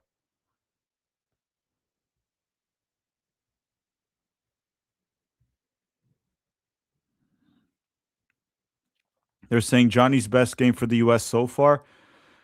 I mean, so far he's played his role. He's done fine. So, against a good team, right? Belgium. So, perhaps his best game. We still have a lot of minutes left. A lot of minutes. I would say the only player that's disappointed me so far has been Christian Pulisic. I don't think Pulisic's been playing well for the U.S. Tenor Tessman. He's going to go long. No, McKenzie. Let's see what McKenzie does. McKenzie goes back to Matt Turner. I prefer for him to do that than just to literally give the ball away. Matt Turner tries to go long. Bad ball from Turner. I just don't like Turner in just distribution. It's hard to play out of the back when you have McKenzie. Oh! Belgium scored. No goal. I think Charles de Ketelaere used his hand. We might have just dodged the bullet right there. We got lucky. It was Doku. He beat Johnny. Johnny should not be getting beat that easily. And then Turner hit it towards the box and towards the middle of the box, and then it hit Charles de Keteliere's hand. No complaints there, so 0-0 still. We got a bit lucky. But Johnny should not be getting beat like that by Doku. That's what concerns me. U.S. tries to go long. We can't build out of the back, man. Johnny tries to turn. Good turn. Finds McKennie. McKennie to Balogun. And, that's a corner. That's a corner. Good push from Balogun.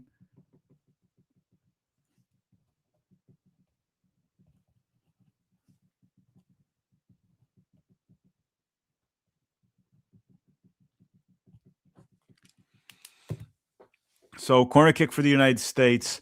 Yeah, the only concern I have so far is it's Christian Pulisic and also, what's his name? Us playing out of the back, right? Not what's his name. Corner kick, Anthony Robinson. Ball goes in. McKennie, go. 1-0 for the good guys. Weston McKennie off a corner. Anthony Robinson with the delivery. Our corners have been better without Pulisic. And Weston McKennie gives the United States the lead. The guy that should have scored earlier in the game gets another opportunity and scores.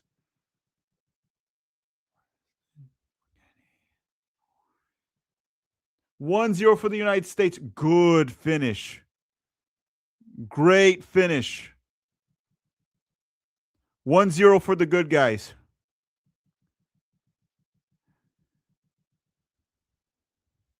Weston McKennie. What a great performance by McKennie. Good combination play. Goal dangerous. Really good game from McKennie so far. Really good game from the U.S. Now imagine, Pete's here. 1-0. Let's go, McKennie. And he's been really good, McKennie, today. He's been very good today. Very good today. Did you see Johnny blocking off for him? Yes. When he makes that run, Johnny block. Oh, we almost scored again. Damn. I think they're going to get their confidence now. Yes, and McKennie has been very goal dangerous. Like, he could have had a brace at halftime. Yeah. He knows how to position both offset pieces. Both offset pieces. Mm-hmm. But we need Aguilar there for set pieces. No, we don't need Aguilar. You notice how set pieces have been better without Weah gets beat. Fuck. Doku. Blocked. Oh my god. Okay, that's the first time Weah got beat by Doku in the 40th minute. Yes. And it will happen. Yeah. Pulisic has been bad, dude. No, Pulisic has been very poor. Very poor. Did you hear he broke up with Alexa Melton? And people are saying that's a reason why. Wasn't that a joke? Well? I think it's true. As I went to both of their Instagrams and they've wiped each other from their Instagrams. Well, he has a World Cup coming up. There's bigger things. No, it doesn't matter. Breakup or not. Like, this is a World Cup. He has a lot going on in his life, like good things, so he'll get over it. Yeah, also he's Pulisic. Yeah. De Bruyne. De Bruyne again. Why are we not getting tight to De Bruyne at the edge of the box? It's insane. Why are we leaving Steph Curry wide open at the three-point line? Why are we doing this? We can't do this, man. Joey's saying Pulisic still looks hurt. Ream is a liability. Robinson is rusty. I think Robinson's playing well. Tillman's a ghost. Yeah. No, Tillman's been playing well too. Tillman. I don't think Tillman's been as involved. He's been playing well enough. He's not losing the ball. He's not losing the ball every time he has it. No, but his job is not to not lose the ball. His job is to help create. Like I haven't really seen him. But I think A-Rob's been good. He's been good. A-Rob's been good. A-Rob's been good. Nobody's been bad. Pulisic. He's been kind of bad. Pulisic, yeah. Pulisic's been bad. Balogun's not getting enough of the ball. No. Like we won that corner, by the way, that McKennie scored from because Balogun was willing to make that run and to push the defender and force the corner. He pushed DeBast into giving away that corner. That's what people never talk about with this, like, who's better than Balogun discussion. It's like nobody makes that run like Balogun does. Nobody. Yeah, the thing with Balogun is that quick transitions are his game and not the hold-up play. Pulisic again. Again, like, dish that quickly. Why is he taking so long on it? We're using Balogun more as like a hold-up center forward, which he can do it, but it's not his main game, right? Like, the thing with him is like quick transitions.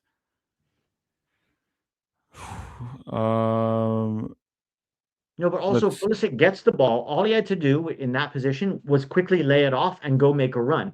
But instead, he like cut and cut and cut and cut and then gave it away. It's that sort of thing that kills the speed of the game.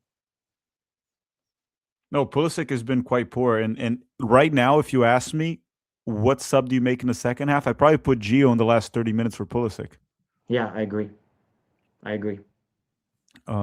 Saying Pulisic's problem is that he keeps receiving the ball in the wrong place. He goes into crowded. I think his problem is confidence in decision making. Also, he's just not playing well. There was a play where he drove the ball forward very well, and he had a clean shot on goal, and he just shot it very weird, and like his confidence is down. Yeah. Pulisic is a streaky player, guys. When it goes bad, it's bad. When it rains, it pours Yes. with him. Yes. We need him to find form before the World Cup because, like, even in midfield, he was like cutting with the ball here, doing multiple turns with the ball. Just fucking pass it and move on. Long ball there for Balogun. They're saying when Pulisic is good for Milan, he receives it in transition or with time to move. No, we've seen him be good for Milan regardless of the situation. We've seen that before. Yes. Yes. Um, No, no. Pulisic's in bad form for sure.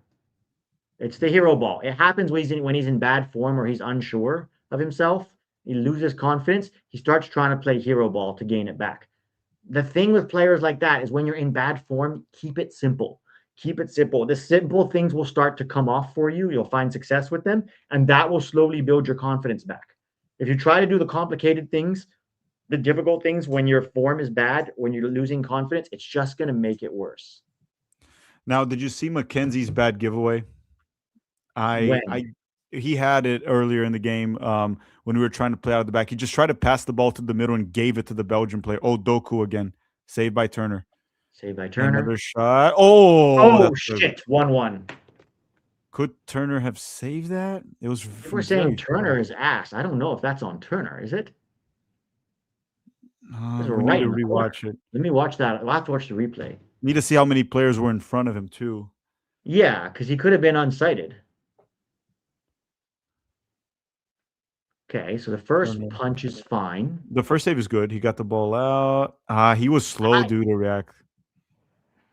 but it was behind him. I mean, it was behind the players. Oh, we got fingertips to it. I don't Okay, know.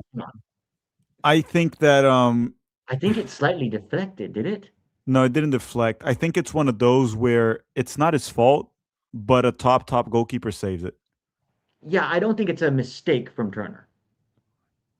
I don't think that's a mistake from Turner, guys. No, not a mistake. But a better goalkeeper saves that. Yes.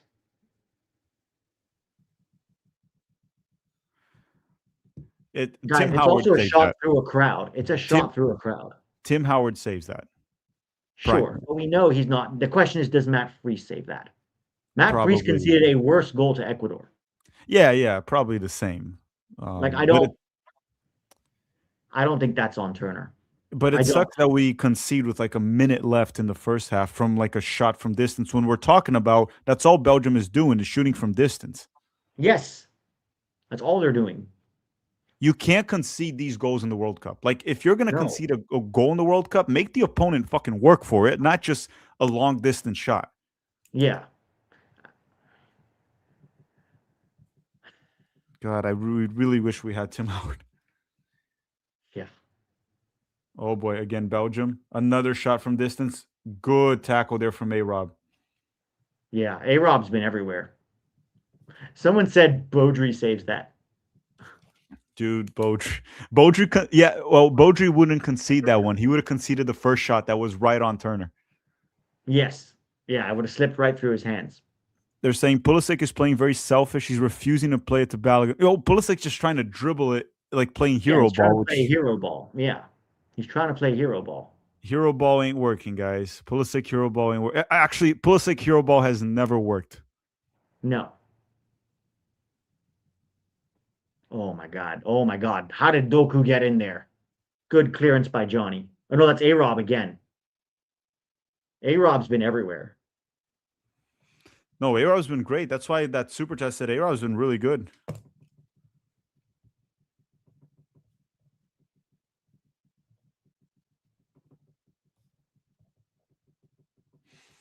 Okay, we got what? Last play probably, right? Yeah, let's not concede off a set piece, please. They're saying, how bad would Pulisic need to be benched? He's not getting benched, guy. It doesn't matter how bad he plays. He's not getting Not for the benched. World Cup. They I might wouldn't bench him bench for the him. next game. I wouldn't bench him either for the World Cup. Like you don't No, bench no, Pulisic right now. no. Unless he's not fit. Like you don't bench him. Corner. Again, they try Again, from distance. Why? Why are we letting all these shots from distance? That was a good save from Turner. Yeah, we just completely do not want to defend long shots, apparently. But that's on Testament and Johnny, like, or it's just disorganization inside the box. Like this guy's right at the edge of the box and nobody closes him down.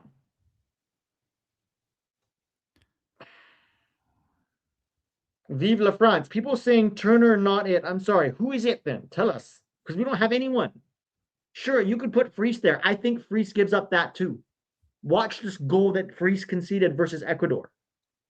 Well, if he doesn't concede that, he'll probably concede another like not that good of a shot. Yeah. I just all right. I'm gonna run to the restroom and I'll be right back, Tech. Dude, just one thing before you go. Okay, go. I'm gonna put this on screen. Yeah. I'm gonna put this on screen, guys. I who's the main broadcaster on Fox? Is it Alexi Lalas? Does anyone know? Because I'm gonna put a tweet here that's wild. I don't know who this guy is. This guy's name is Kale. Um, so it's a guy from Stockholm, which I believe. Okay, let me put this on screen. I need to show this to you guys because this is wild. They're saying it's John Strong. So this guy here, KO from Stockholm, so that's Sweden, if I'm not mistaken. He said the main broadcaster for the World Cup ranked their top 26 players who will define the tournament. And he put Messi, Ronaldo, Pulisic at number 6. Okay, that's not that crazy of a take. He's saying define the tournament, not that they're the best player. Um, it's John Strong, or is it? That sounds like an Alexi Lala's rank. It sounds like an Alexi Lala's rank. Okay, everyone, if you just tuned in, make sure to drop a like in this video. Let's try to hit 1,000 likes. I don't know how many we have right now, but let's talk about the first half. Okay. And I'm going to put the stats here on screen and let's talk about the first half because, in my humble opinion, 1-1, but the United States was better. I know you guys are going to look at this and say, well, Belgium had 13 shots, the US had 8. They were mostly long shots from Belgium. I think out of those 13, probably 11 or 12 of them were long distance shots from outside the box. They were shooting their shot from everywhere. They were like Steph Curry in the NBA, just shooting from the 3-point line all the time. And for some reason, the United States didn't want to mark that. I think overall, for the most part, besides the last like 4 minutes, the US did a great job on Doku, on containing him. But we need to do a better job on marking that zone where Belgium was just shooting long shots. You like in the World Cup, we cannot concede the goal that we conceded. It cannot happen. Like that was a silly goal. We just kept letting them shoot from distance. Eventually, they scored. Now, for the United States, the opportunities we created, 2 of them were very good chances. One was a goal. Right. One was the corner where Weston McKennie scored, which was very close to a tap in. He was very well positioned. There was also another opportunity with Weston McKennie where it wasn't a tap in by any means, but it was a corner. It was deflected. He chested the ball down and he was like 5 yards away from the goal. He almost scored. The goalkeeper made a brilliant save. We had a long distance shot from A-Rob that there was a rebound and then Balogun wasn't there. No one was there to score. That could have been a goal. We also had a nice finish from Balogun when he entered the box. It was close to the edge of the box. So the opportunities that the United States had, so Belgium had 4 shots on target. We also had 4 shots on target. We had better opportunities to score. We could have very easily scored 2 goals in the first half, and it would have been fair. The rebound shot, Weston McKennie's shot that was saved, and the goal. As for Belgium, I think every opportunity they had was essentially a long shot. Besides, there was one play where Belgium, we actually got lucky where Charles de Ketelaere actually scored, but he used his hand. But I'm looking here at the stats, Pete, and I'm looking at it. They had more shots, but out of these 13, I think 11 or 12 were long shots. Yeah, they were all from distance. They were all shots from distance, which is on us. We shouldn't be allowing those shots from distance to get anywhere near the keeper. I'm looking at the TNT broadcast, and Brad Guzan, the older he gets, the more he looks like Lex Luthor. I don't know why no one's talking about that. Like, if you're gonna make a new Superman movie, you just freaking hire Brad Guzan. No makeup needed, nothing. The guy just looks like Lex Luthor. But Johnny Dennis is asking, is Johnny playing well? I would say for the most part, yes. I would say well, yes. Not Yeah, I would say outstanding, but well. well. He's not our top performer. I'll say our top performers to me were McKenny, Kenny, A-Rob. A-Rob. Yeah, those two I was would be gonna the. say Weah, but Weah got beat the last two times by Doku. Mhm. Whale was good. Jeff is saying I'm in psychotherapy. I talk a lot about tech. Okay. Good You luck should to the be in fair. therapy for how much you talk about tech. Yep. Dude, I'm watching the goal again. This was such a good finish from Weston McKinney. Such a No, good it's a very finish. good finish. It's a very good finish. And a I'm good ball impressed. by, and I want to say, I want to give Johnny credit for because so McKenny, if you watch the replay, McKenny peels off of his defender, and so the defender starts chasing him, and Johnny steps into the defender's way and sort of holds him up, which leaves McKenny free in the box. He set a screen. Yes. Um, Drew is saying mostly positive first half. The Sixers are playing too deep when Belgium is threatening. A lot of quick combos for fast transitions for the counterattack. McKenny's our best player. Yes. Yeah, so, a couple things. I think we should address this, Pete. Things we can do better in the second Yes. half. I think Yeah. one right away. I don't think we've been dangerous on the counterattack. And we have Balogun up top, which is a very dangerous player in transition. For that to work, the ball has to reach Tillman quick, and he has to find Balogun, even though Tillman is more of a goal-scoring threat than a playmaker. And Pulisic needs to stop holding the ball for so long every single No, time. Pulisic is trying to play hero ball, so that's a huge problem. And he's the best player, quote unquote, on the team, and that's a problem. Honestly, I wouldn't hate subbing Pulisic out for the second half. Bring on Gio and Tillman. Have Gio and Tillman play there together behind Balogun. But also, we need to get tight to these shots from outside the box. I don't know if it's organization. I don't know why Johnny and Tessman are collapsing so deep in the box, but like from corners, from passes, how many shots have they had from distance? Probably at least five. At least Belgium, five good shots, Belgium, from just clean shots. outside the Yeah. box. Yeah. Clean, good shots where nobody steps to the ball. That's been our undoing, and the goal was one of those.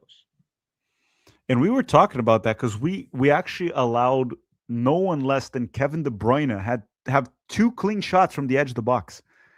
Yeah, De Bruyne. You're allowing De Bruyne clean shots from 20 yards? I mean, I get it if you're playing, for example, against, I don't know, like Jackson Yule, and you're like, I'd rather him shoot that than find someone. Yeah, but But not De Bruyne. no, De Bruyne should never be given time and space. So Jack is saying, Marcus says Reina or bust. What do you say, Pete? I don't know about Reyna or Bus, but I'd give him a shot. I'd put him on the field in at least the last 30 minutes. I want to For see what he looks Pulisic. like against a Belgium team because we know Gio's good against bunkering teams. I want to see what he looks like against this Belgium team. Yeah. Josh is saying Weah is getting put in a blender. Goalkeeper rough. Well, he was doing fine until the last like 5 to 10 minutes. Weah was Yeah. doing very well. And again, Doku is a 1v1 specialist. So you're gonna get beat a few times. It's gonna happen. Can I also say this is where a back three would have helped? Because if Weah gets Cover. beat, you still have three center backs back there. But it's after Weah, there's nobody next to there to step to the ball. And it's supposed to be Mark McKenzie, but it's a back two. There's a lot more space back there. I Yeah, just think if you've got Weah getting beat and now your back three slides over, you offer a lot more cover. and you're right about one thing too there, because there was a moment, one of the shots that Kevin De Bruyne got clean, it was Tessman that went to double up on Doku, and that Yeah. left a hole in the midfield, which that's where you don't want to have a hole. So if you have a back three, it's Weah and whoever the right center back is can double up on Doku, and that won't drag Tessman out of position. And then you don't Yes. leave. That might be why we're getting those long shots all the time against them. Yes. Yeah. I really don't like this. And it's not just that. There's a lack of. I think Tessman could have stepped sooner to De Bruyne on that shot. Like I know he went to cover, but he like literally had time to set himself. De Bruyne. We've got to at least try to close him down. Make him rush the shot. Maybe you're not going to block it. Put some pressure. Make him rush it at least. Yeah, and then Caden saying Turner keeps pairing into danger, but overall okay. Look, he's been overall okay with his feet. He's terrible. He had like two or three bad long balls. Like he's not going to be good at that. In terms of saving, he made the saves he was supposed to make. Um, and Yes. then and then the one shot that would have been like a very good save, he wasn't able to save it. So that's Matt Turner. I don't expect more. Um, Ishagihi saying no Pepe, no party. The way we've been playing, I think it might even suit Pepe more. We're like crossing the ball, hold up. It's like less of Balogun's game, even though Balogun has to always start. Yeah, I think the issue with Balogun is Pulisic needs to release the damn ball quicker. yeah, I don't know if Pepe is going to get the ball in this sort of situation either. Brett Oppenheim, how you doing, Brett? Saying same play as last camp, amazing hustle. Love that we're competing like this. Yeah, the performance. I would prefer if we had the lead, but I think we're playing well. I like what I'm seeing. I He's saying I think Turner could have stopped that. I think he could have. That's my opinion as well. I think Turner could have saved that. Um, I think there's it's a not like difference between a mistake and like if he was a better keeper, he would save that. Does he not jump? Because that was the one thing I was looking for. It almost feels like he dived, but he didn't like spring. You know how a goalie is supposed to spring jump, right? When you're looking for those corner shots, and maybe he just sort of flattened himself. I don't know, but I I just also think he hesitated for a second. Like he jumps a second too late. I think he saw it late. I think it's coming through the wall. And like Tim Ream dangles a foot there, by the way, and it kind of just zips past there. Look, I'm not a goalkeeping expert. I think would I have liked him to save that? Yes. I think it's hard to call that a Matt Turner mistake. That's just my opinion. But maybe No, I'll no, change my mind if I watch it on replay. I'm not calling it a mistake. I don't think Brett's calling it a mistake either. It's just more of those a better goalkeeper saves that because Yeah, there when are you say shots. could Matt have stopped that, if he was a better keeper, maybe. I just don't think he's that level of a keeper. Like it takes a very good goalkeeper to save that. So it's not an unsavable shot, right? Because there are some shots that you're gonna go, Courtois can't save that, Donnarumma can't save that, Not right? unsavable. No, no, Yeah, yeah. It's like it's a shot that we could save, but we don't have a goalkeeper at a Courtois level. We don't have a goalkeeper at the Donnarumma level. no, Honestly, we don't have a goalkeeper at a average La Liga level these days. So no, we it's don't. tough. It's bad. They're saying, does prime Brad Guzan save it? Honestly, you don't think so? He's lankier. He was He's never taller. that good, guys. He had one season where he was the starter, or 2 seasons at Aston Villa. But then he was very quickly benched when they brought in Shea Given. Like I think Brad Guzan a little overhyped, to be honest. Prime Tim Howard saves that. Yes, Prime Brad Friedel Friedel. saves that for sure. Yes, So yeah, we've had goalkeepers that make those saves. We just don't have one now. Joe's saying we need to test the back three against good teams. Yeah, we might test it in the second half, or we might test it against Belgium. My concern right now is that one thing I noticed too. There was a play. You know the play where Charles de Ketelaere scored with his hand, the goal that got disallowed. yes, yeah, So who was marking Doku? It was Johnny. yeah. It was Again, Johnny because he was covering for Whale. yeah. So again, the back three, we don't get our midfields dragged out of position. That was the issue with those long shots. That's how we were giving away excessive long shots. We had Tessman or Johnny get dragged out of their position to cover, mainly on that side, on Doku, right? Because he's the dangerous one, a few times. Yes, yes. The goal itself wasn't because of that, right? The goal was just because we let him shoot from distance for some reason. But that needs to stop. They need to stop getting dragged out of position. Chabizi is saying, why does this feel clogged up? Belgium pressure isn't amazing. Will 3-4-2-1 fix it? I think it would help. I think it would solve a lot of the defensive issues that we're facing. Because remember the back three, you still have a double pivot that can, protect the space in front of the back line. So I think it would definitely help. But I think Pulisic also needs to stop playing hero ball in the attacking third. Yeah, well, did anyone perform poorly besides Pulisic, in your opinion? No, I don't think anyone was poor. No. Well, Pulisic, I thought he was poor, but no one else. Yeah, outside of Pulisic, nobody was bad. I would want Turner to do better on that, but other than that, I don't think he was bad. No. I would give this first half performance probably a 7.5 out of 10. I would Yeah, bump it to an 8 if we had the lead. I really would have liked us to go into the half with that lead. And I wonder what Poch is going to do second half substitutions wise. Well, none at Watch halftime. him. We don't know. He could. He usually doesn't though. We have, I think, this is my opinion. I think the first half was the most important part of this game because I think it could get a little bit sloppy in the second one because these teams are allowed 11 subs today. And I could see them kind of like going through everyone towards the end because they don't care. Yes. Yeah. So it can be a very sloppy last like 10 to 15 minutes that we might not be able to read into it too much. The first half, we learned a lot. And I'm sure Yeah. we'll learn a lot early in the second. Oh, Roldan is in. Oh no. Roldan is Why warming is up. Roldan in? God. Oh no. For who is the question? John, your Testament, probably. Yeah, one of those two. This is Oh weird. man. But it's weird. We were playing well. Was there an injury? I don't know. Oh no. That's not good. And he's ahead of Aiden Morris. And Verhalter. Yeah. Honestly, like just put McKennie back there if you want to pull off one of the double pivot. Put McKennie back there and put Gio in the attack. Like, Yeah, because everyone in the US there's kind of warming up on the field, but Roldan is the only one that has the full kit. yeah. No, Rodon's definitely coming on. We just don't know for who. Well, it's gonna be Johnny or Testament. Yeah. Unless he's going into a back three and he's moving Testament into the back three and putting Roldan next to Johnny and maybe taking out Johnny's out. Johnny's out. Wow. Holy downgrade. I kind of want to know the explanation for it.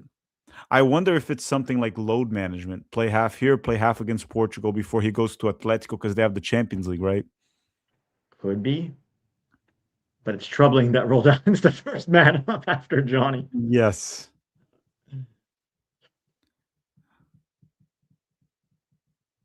How do we know Johnny's out? The chat They're is not even saying. on. Huh? The chat is saying? Yeah. Or are they just guessing? Like we don't really know this for sure who's out.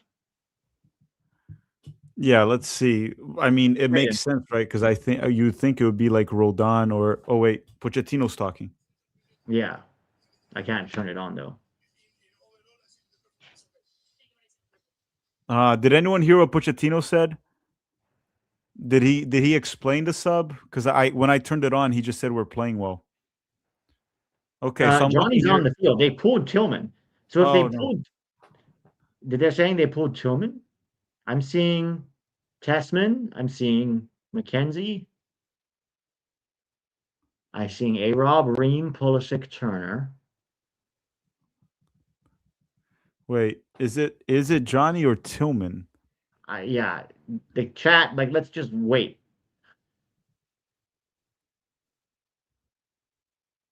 Yeah, let's see who's out. I didn't see Tillman or Johnny back. Channel 52 said Tillman. The announcer said Johnny. So it is Um, Johnny. Guys, a is lot of Till- misinformation in the chat here.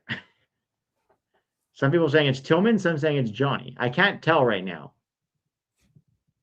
yeah. Let's just wait. Let's see. I haven't seen Tillman on the field yet. I don't see Tillman or Johnny on the field. He removed two for Roldan because he's worth two players. I didn't see Tillman. Oh yeah, Tillman was there. It's Johnny. Yeah, it is Johnny. All right. So Johnny's off. And we're still in the same 4-2-3-1. This is interesting. Let's hope Roldan has a very rare good game today. That's all I can say. Unless this was pre-planned, it doesn't make sense. If you need to rest Johnny, you can still put in Aiden Morris. You can move McKennie back there. There's options. Yeah, Roldan being the first man off the bench, it's definitely a choice. Honestly, I would prefer Berhalter to Roldan. Better player, right? Not by a lot, but better, a little bit. A little bit better, yeah. And decent set pieces. Oh, Roldan, shoot, Roldan. Where's he going? He's going all the way back to the goal. No, that's He's Pulisic. running back to the own No, goal. that was Pulisic. That was Pulisic. No, that was Roldan. Pulisic. Oh, it was Pulisic. Why did he Yeah. look like Roldan? They're both small. McKennie, Tessman, Tillman. Tillman gives it away. Here comes Belgium. Well, Roldan closes it down, gets caught out. Thankfully, McKenzie's there. Did De Bruyne just get confused of who was on his team with the He jersey? might have Because thought McKenzie was Doku, because the jersey too is similar. Because didn't it feel like he passed it to McKenzie? A little bit. It felt weird. All right, Jack. I'm gonna be in and out. Yeah, enjoy Roldan ball. Okay, guys, so we're gonna get Roldan here in the second half for Johnny, which to me was weird. Very weird decision from Mauricio Pochettino. I don't understand it. Let's see how it goes. Let's see other super chats. Judging from this, how are we faring against Portugal? Portugal's a better team than Belgium, but I think we outplayed Belgium. We should be beating Belgium. So I think for Portugal game, let's try to get that draw. Let's try to not lose to Portugal. But Portugal's a better team than Belgium, even though they'll be missing quite a few players like Cristiano Ronaldo, Bernardo Silva, Ruben Diaz. We're going to do a preview for that. We're going to do a preview.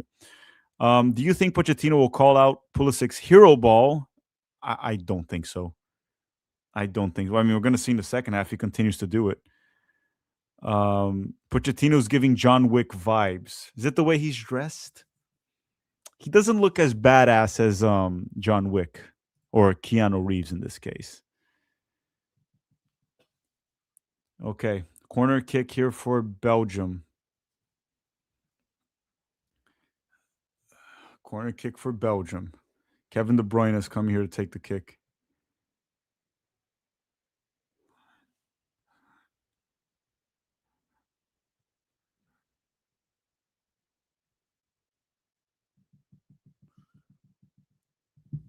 Okay, ball goes in. Matt Turner. Matt Turner.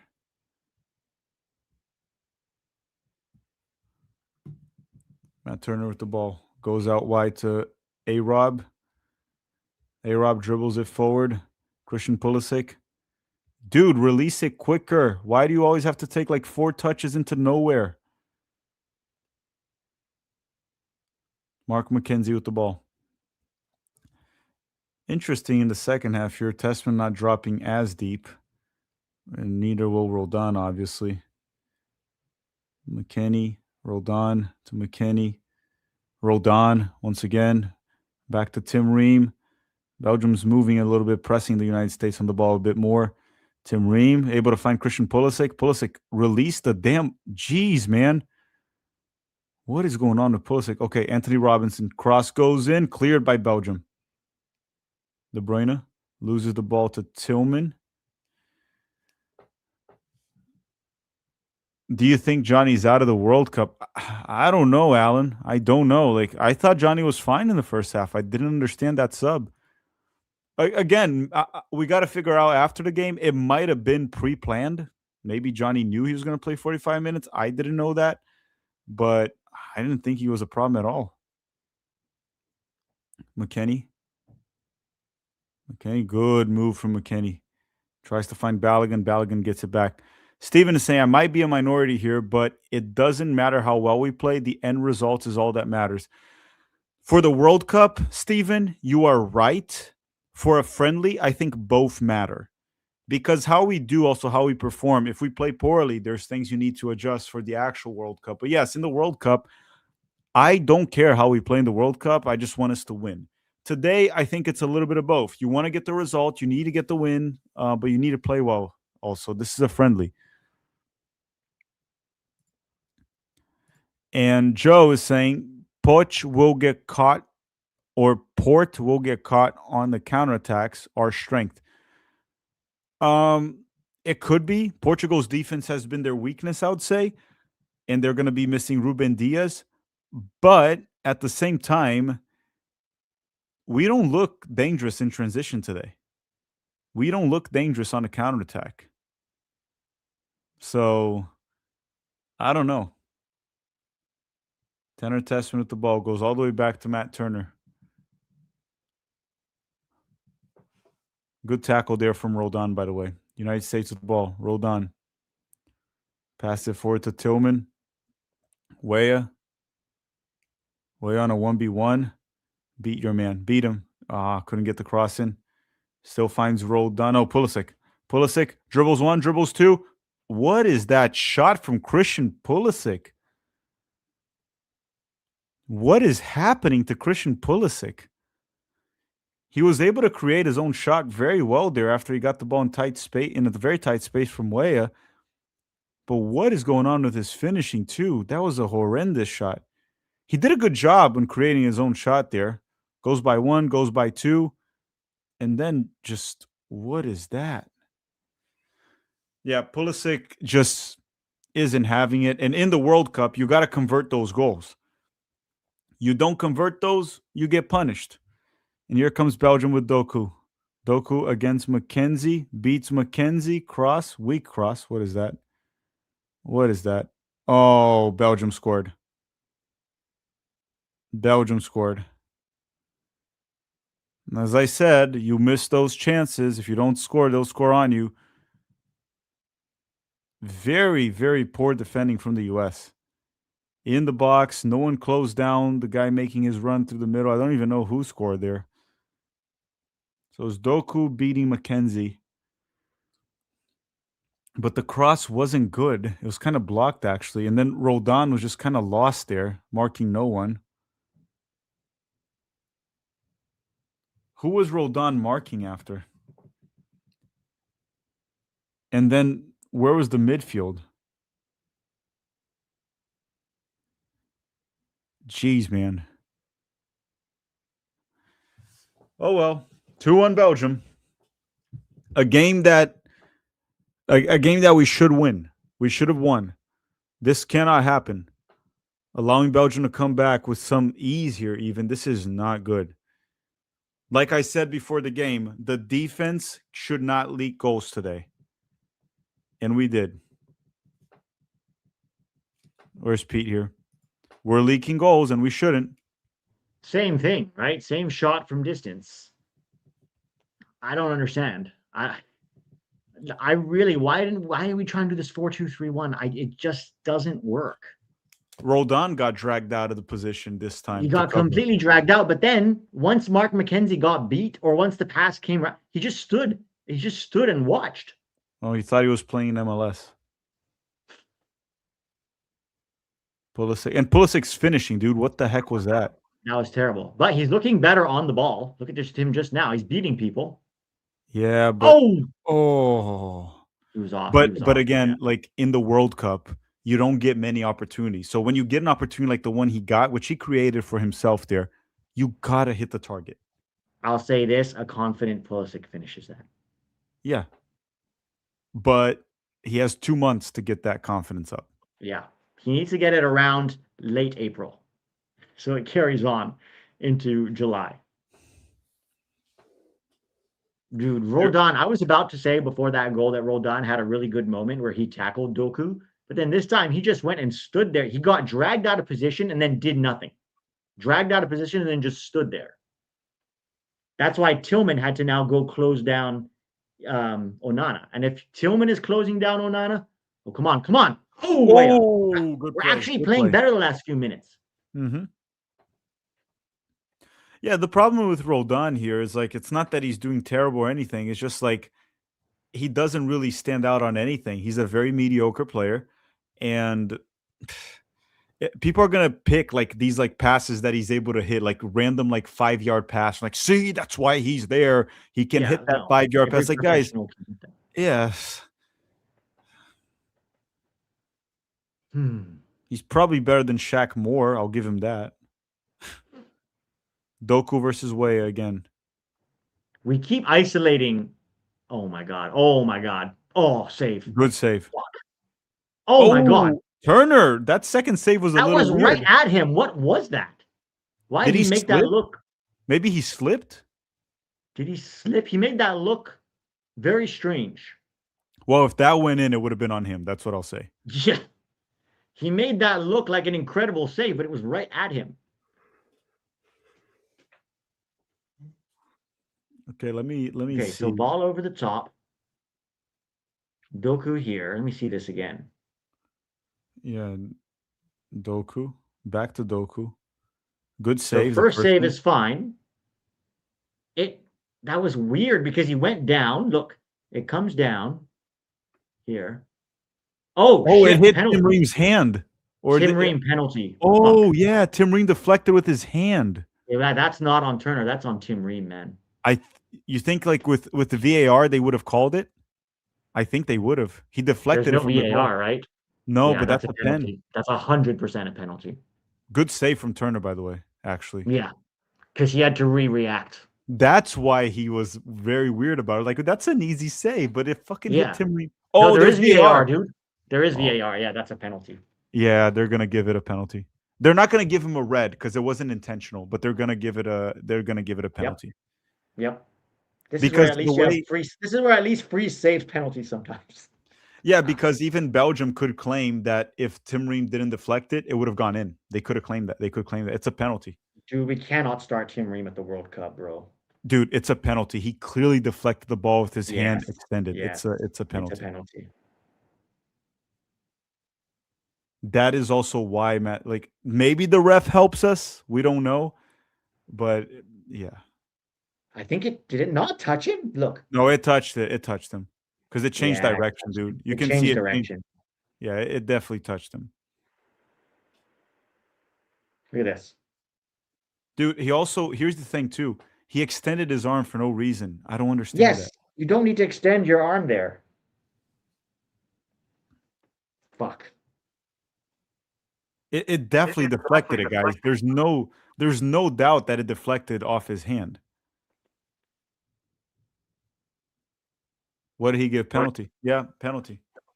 Yeah, guys, listen, you guys can say whatever. I see some people saying in the chat it's not. It's clearly a penalty. It touched his hand, it deflected. The bottom of his hand, the bottom of his arm. Also, we keep getting isolated. You cannot isolate Doku 1v1. This is what's really annoying me about this formation. We keep having our guys, whether it's McKenzie or Weah, getting isolated against Doku 1v1. In a back three, you have help. I don't understand why we went 4-2-3-1. Dude, just bring Gio on now.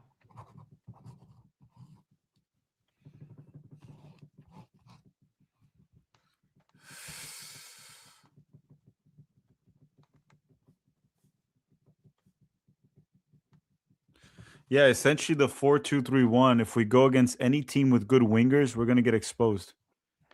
Yeah.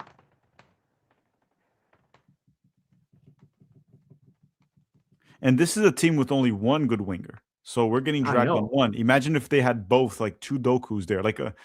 Well, France plays more narrow, right? They play for front two, but we were screwed against Mbappe.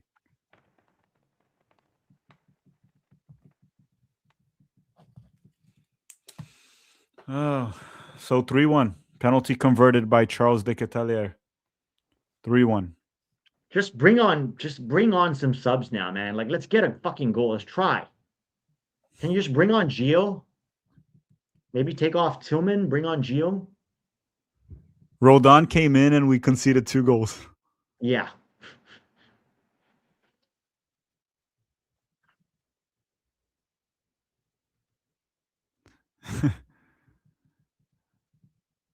But Johnny was the problem. Yes. No, I mean, that second goal was clearly on Ream. There was no need to concede that. But also, once again, you have to remember, where did that come from? That come from getting isolated again. Pulisic to McKennie. Oh, McKennie with the bad layoff. Oh, boy.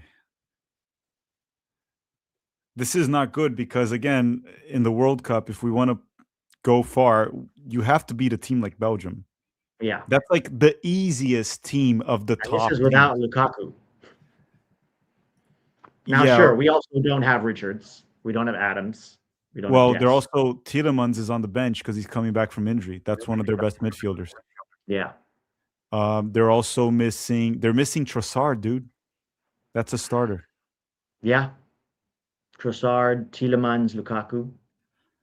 Yeah, not good. Marcos is saying, "See y'all next World Cup." Yeah, the next World Cup is the 2026 World Cup. So see you soon. That's the next World Cup. Fred is saying, Pete, do you think we should have stayed with the back five if Richards and Robinson were healthy? I mean, I'll let Pete. Even if they were not Yeah. healthy. Like you could have easily have gone with Trusty, Freeman, and McKenzie. Boom. There's your back three. And then whoever's on the right, which will actually be Freeman. And by the way, Freeman would actually be good against, because at least he's quick.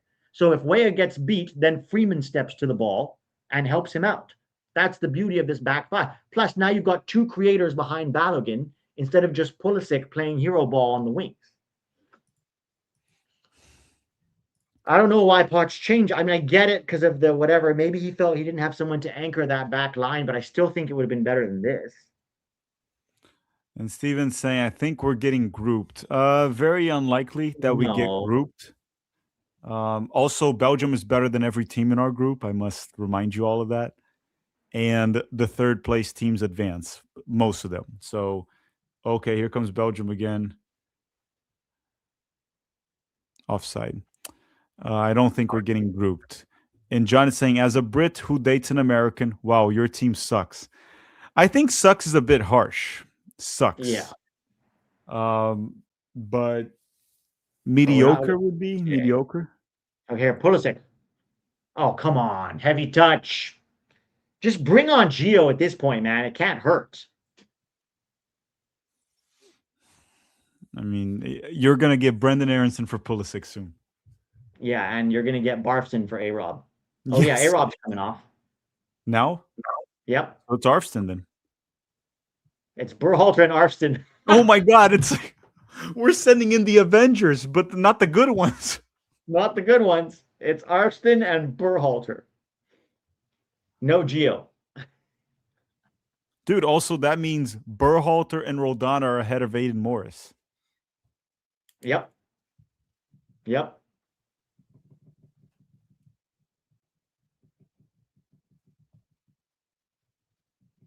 Alex Freeman is on 2. So are we finally going to a back 3?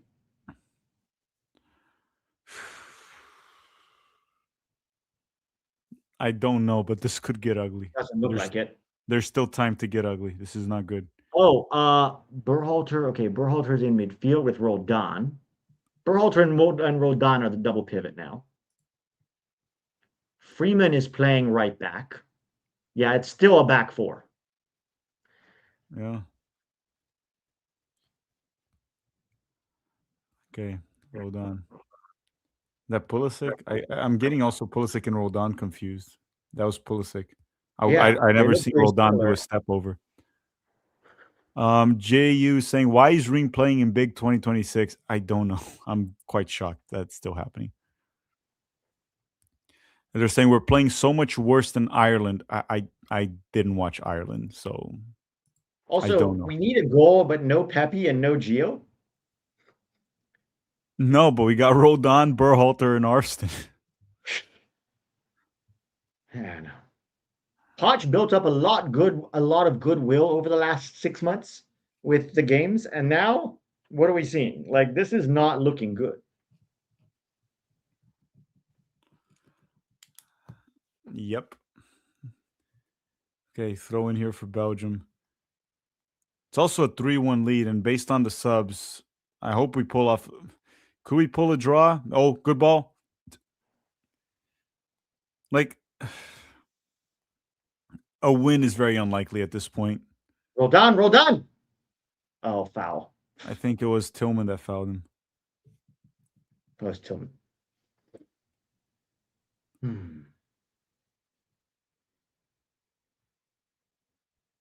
No, it was Roldan that fouled him. Yeah, Roldan fouled him. They both fouled him. It took turns.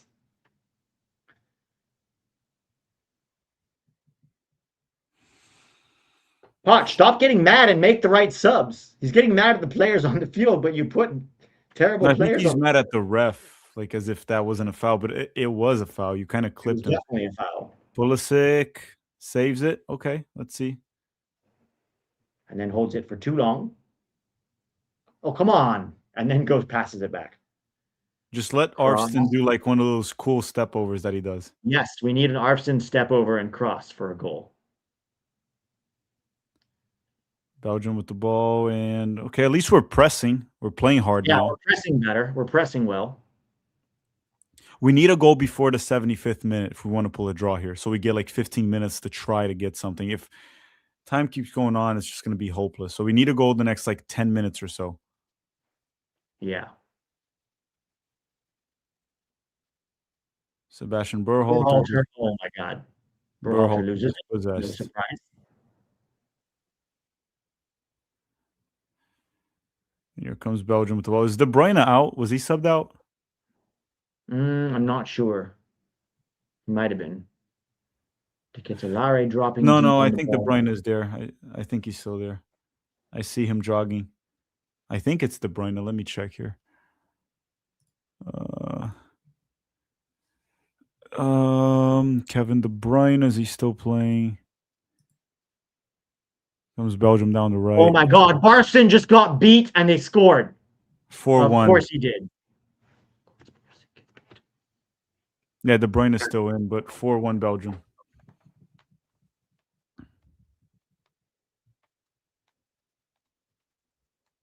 Of course he does.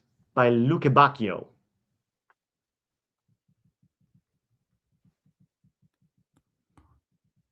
What the fuck is this second half, dude? No, this is garbage. We were doing fine until he brought on all these MLS subs.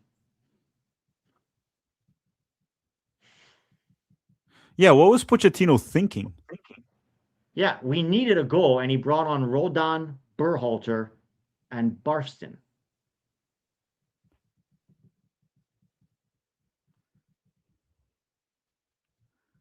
Dude, and there's time. This can get worse. The subs were bad. It can get worse. It's 4-1. This is already embarrassing. This is not good coming into the World Cup. Jeff saying Pochettino's lowering the bar and expectations so we can outperform. Dude, the bar's as low as it's ever been. We're just happy to be there at this point as a host nation. He can't lower the bar more.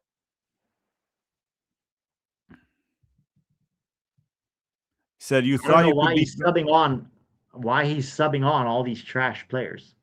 I'm sorry, it's a big part of it too. His team just fell apart this second half.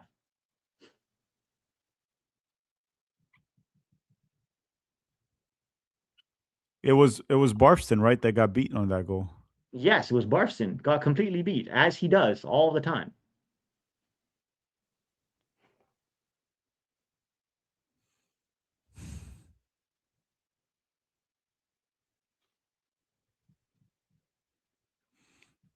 So Scally and Reyna now are coming on. It's like very funny from Pochettino. We're down 4-1, and then it's like, go guys.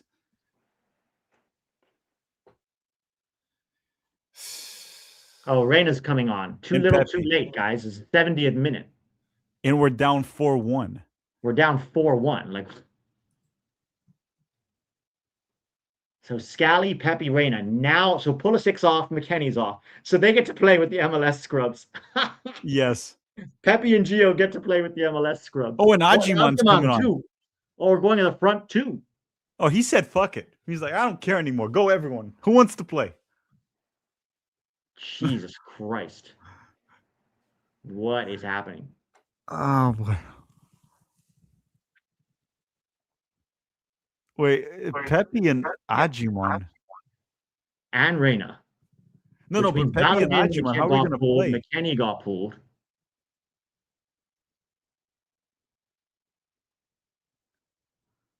Watch Aguimang score.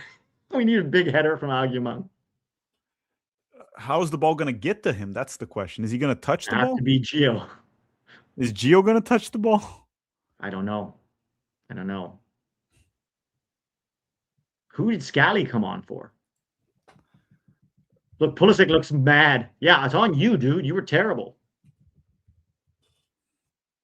The thing, you know what sucks? We were good in the first half. I know. We were good until this collapse. Oh, now we go to a back three. Now we go to a back three. So Scally's playing in a back three with McKenzie and Ream. That's what's happening here. What is Gio gonna do with all those scrubs around him, like Yeah. Arfston, Berhalter, Rodon? Yeah. Like, what is he expecting Gio Reyna to do?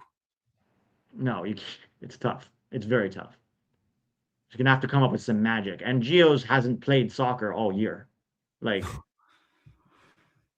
3/5 at the back. Oh, 3-5 at the back is a must. That this confirms it. Yeah, probably should have stick to it. And Korea saying poach right back on shit list. Oh, he's back. Yeah. yeah. After this performance, He's saying everything we do is on the wings. Pochettino, Greg Berhalter. There in other with this formation, yes, but when we were playing 4-2-3-1, yeah. the 3-4-2-1, we did create through the middle as well. Just we didn't play that way today for some reason. 4-1 Belgium. What a nice way to go into the World Cup. Barcelona 2-1-7-0 saying Pochettino lost us this game. Horrible game management. Yeah, it was weird. Yeah, I know it was it's on friendly. touch because we were doing well up until halftime. And I'm just going to say this. Even if Johnny got injured and had to be subbed out, don't you have Aiden Morris? That is one of the best Yes. midfielders in the championship. Yes. Or drop, shit, yeah. or maybe drop McKennie to the double pivot and put Gio in. A chain is only as you could have strong as dropped its McKennie weak link. back. You could have put Gio in for sure. Eugene said, Pooley's girlfriend said you got small energy. She's right. She's right. That's all I'll say. Ex-girlfriend, right? I mean, I don't know if this is true. I just saw it on Twitter, man. I don't like really follow. I looked at the Instagrams. It might be true, but I can't say for sure. Oh, too What is late if I Freeman have doing? small energy. Oh, I actually have to find this tweet then. Where is it, Pete? I don't remember who posted it. Was it Otaku? USMNT Otaku? Or somebody? Or DNM Soccer? I don't remember if it's true. Look, regardless of whether he broke up with his girl or not, he still can't play like that.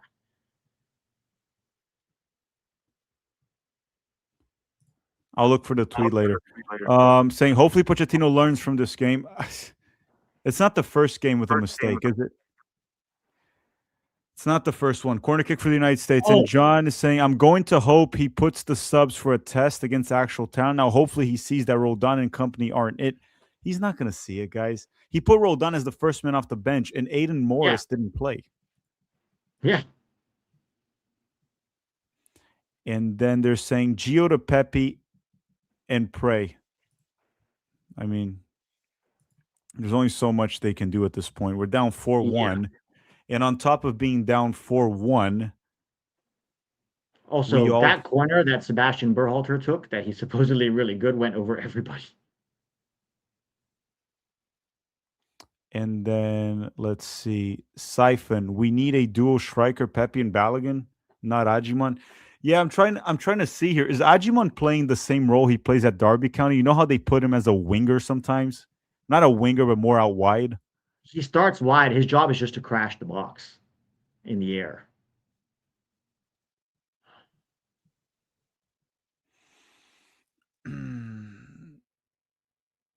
Who turned there? Roldan or Berhalter? Good ball to Agimon, but cleared.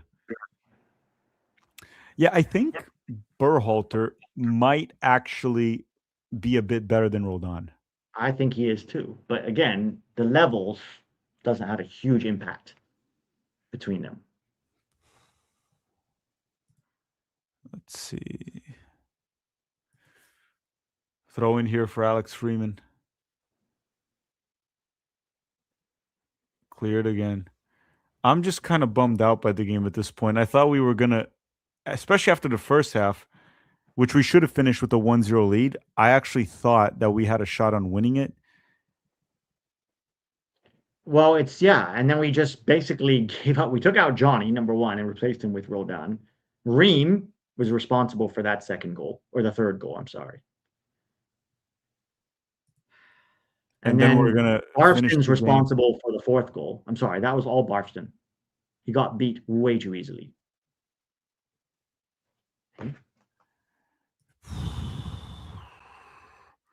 Belgium 4, United States 1. Guys, if you keep spamming Steve, if you keep spamming, we have to block you. Sorry. I'm going to put him on a timeout for a little bit. Just saying, Rocco's saying USA player development is really mid. That's the biggest problem with our soccer. We talked about this many times about soccer development in this country, how pay to play holds it back, how MLS doesn't cover enough ground, how there's silly rules, and how they're actually competing for money in the youth ranks. Not just MLS, right? It's not really just MLS. We have also a thing that we don't have the soccer culture that other countries have. So you do need to put a bit more effort into youth development, right? You go to countries in Latin America, up to ages like 8, 9, 10, the streets, the culture does the development. We don't have that. So you need to put a bit more effort into it, and we just don't do it. So No, we don't. it's a very long conversation that we've had and we talked about many times. Adrian is saying, should have started Pepe instead of Tillman. Tim Ream is too slow and Matt Freeze. Everybody else looked bad. Should have started Pepe instead I'm of going to say the first half, we didn't look terrible. That's what's the frustrating part. Like, look, I would have preferred us to be in a 3-4-2-1. I think it would have covered for a lot of our defensive stuff. But it's not like the first half was a disaster. The disaster was the second half. Yeah, I honestly don't understand why he made that sub. When unless Johnny was injured, but then again, not going to get into that. It still should not have been rolled on, regardless of it. No. Who else here? The game seems like it kind of just died off, dude. Belgium doesn't want to play anymore, and the U.S. is beat. Yeah, they're letting us have the ball in non-dangerous areas, and we're being very slow and ponderous with it. They're saying, is Pochettino just Berhalter with hair? No, he's way more qualified and more knowledgeable than Berhalter. Incredible Stan saying, I left at 1-1 and came back to the disaster. What the hell? Yeah, it's what we said. Like the first half, we were good. Like if we only take into account the first half, I thought this was a good performance from the United States. Yeah. The second half, yes, it was a complete disaster so far, and we have 12 minutes to go. It's not going to change. Like maybe we get a goal. Okay, Gio's on set pieces. We're going to go long or short here. Agyemang, please. Agyemang. Show us your header prowess. This header prowess that we need so bad. Oh, we're going short with it. He hasn't scored in the championship in like 5 or 6 games, though. Arfston, no, 8 games. 8 games now. 8 games, yeah. Arfston got dispossessed. Of course he did. Pete, Jeff wants more dating advice. Doesn't want to know about the game. I'm not in the mood. I'm not in the mood. I'm pissed. Who was that ball to? Jesus.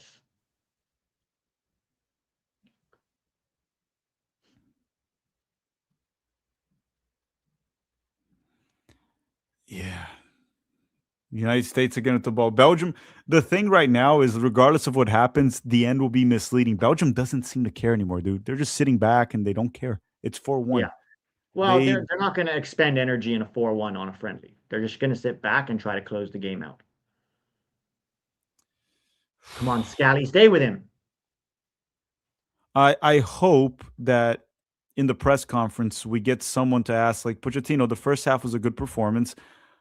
What changed? Like, why did you make a sub? And what changed? Like, why? Ajiman, okay, he won the header. That was Gio.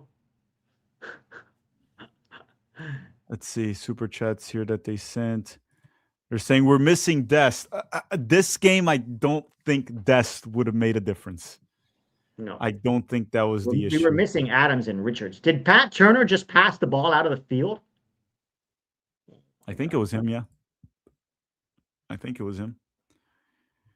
They're saying, Tack, footy's the number 1 played sport for kids under 12 in the United States. Why does it fall up afterwards, in your opinion? And Pete, it's the most played in those rec and travel teams and all of that, but it's not played from a cultural standpoint. What do I mean by that? We have the culture of street and pickup basketball, for example. Obviously, young kids, it's tougher for like a 5-year-old to play basketball. So sometimes you'll see him playing soccer, but ultimately, when it comes to culture, we have the kids playing mainly basketball, football, or baseball. Because at those ages, you don't need a coach to develop a 4, 5, 6 year old. You need them to play with freedom, play with their friends, be creative, and develop technical ability and the culture. We don't have that for those ages. We Okay. also have pay to play, right? So that's a big problem. So poor kids can't play. There's that too. There's a They barrier for don't get kids they don't get into the academies. which they might be super talented. Well, they can get later on to MLS academies, which it's how many for this whole country? Like 30 academies for the entire Yeah, but country. by the time you're 15, it's too late. Hmm. That's the problem. And what I Belgium 5-1. Oh, 5-1, and that was Berhalter. He just let it go through his legs. 5-1. Oh my God. Let me see. Like it looked like Tim Ream messed up too. Bro, what This is useless. like the last thing we needed before the World Cup is to get completely trashed at home. So let me see it again. It was Rodon just left his man. And then Tim Ream got beat, and then Berhalter messed. It was What the Rodon, fuck? Tim Ream, and Berhalter. Mainly Tim Ream and Berhalter. More Berhalter. Why did he like backheel that to the Berhalter just Belgian goal? backheeled it to him in the box. What the Berhalter fuck looks completely nonsense out is of his this? depth. Bro.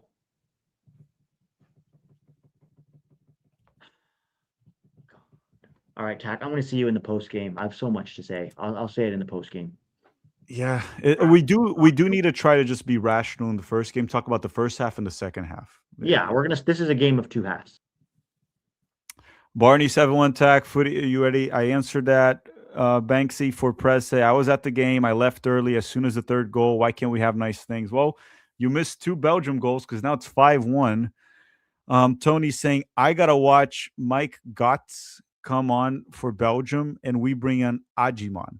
Pray for us at the World Cup. Yeah. I'm not going to bash Ajiman today. I don't have anything bad to say about his performance. I can't really complain about Ajiman specifically. You're like, yeah, he didn't do anything, but didn't do anything bad. But yeah, he shouldn't be there. Shouldn't be coming off the bench at all. Dusty saying, here was me thinking November camp was a sign of things to come. Kyler is saying, I hope you continue content after 2026. I know this is a labor of love, but you do more to grow the game than MLS ever has. Yeah, we'll see what happens after 2026. The goal is to continue, but what we ultimately want is motivation coming from the team. We want to see good results because when we were having bad results, it was kind of a pain in the ass to like cover the team. It's just depressing, right? Because just like any fan, this is what I'm saying. I'm not part of mainstream media. I don't get paid a salary to cover the team. So if the results are not there, just like many fans, sometimes you want to tune out for a few months. Sometimes you're tired of losing and you just want to tune out. And when you're covering, you don't do that. But hopefully the results turn around and that motivation stays. Because when we were winning in 2021, all the way up to the 2022 World Cup, I was very, very motivated with it. And honestly, the last few camps did bring me back to life with all of this, with the results and the way we played. But this right here, this is bad. Right before the World Cup, 2 months before the World Cup, and we're losing 5-1 to Belgium at home. This is not good. But you guys know that. I don't have to tell you that. They're saying all MLS players look out of their depth. Yes. Barston. Honestly, Roldan has looked less worse than them. Hasn't looked good, but looked less worse than them. Barcelona 2170. This is trash. First half, now this. Fire Pochettino. They're not going to fire or effing Pochettino. Steven saying, I'm actually enjoying this. It's like soccer S&M, but also good for my mental health. I won't need to watch the World Cup very long. Oh, Belgium almost got number 6. Belgium also got number 6. I mean, I hope the U.S. goes deep in the World Cup. I want to cover the U.S. all the way through. And it was Openda with the finish and saved by Matt Turner. Moise saying feminists who don't even follow women's soccer are about to have a very deserved field day today. I don't think they're watching the game where they care. But he's saying, what is Pochettino doing? I don't know, man. The first half we were good, even though we could have done better if we played a back 3. But in terms of the second half, There's nothing good to say about the second half. I am Mason 3975. Banks watching this and thinking, yeah, I'm good not being on the team. Oh boy. I almost want to tweet something like that. Yeah, Noakai Banks. Noakai Banks will not want to play for this team.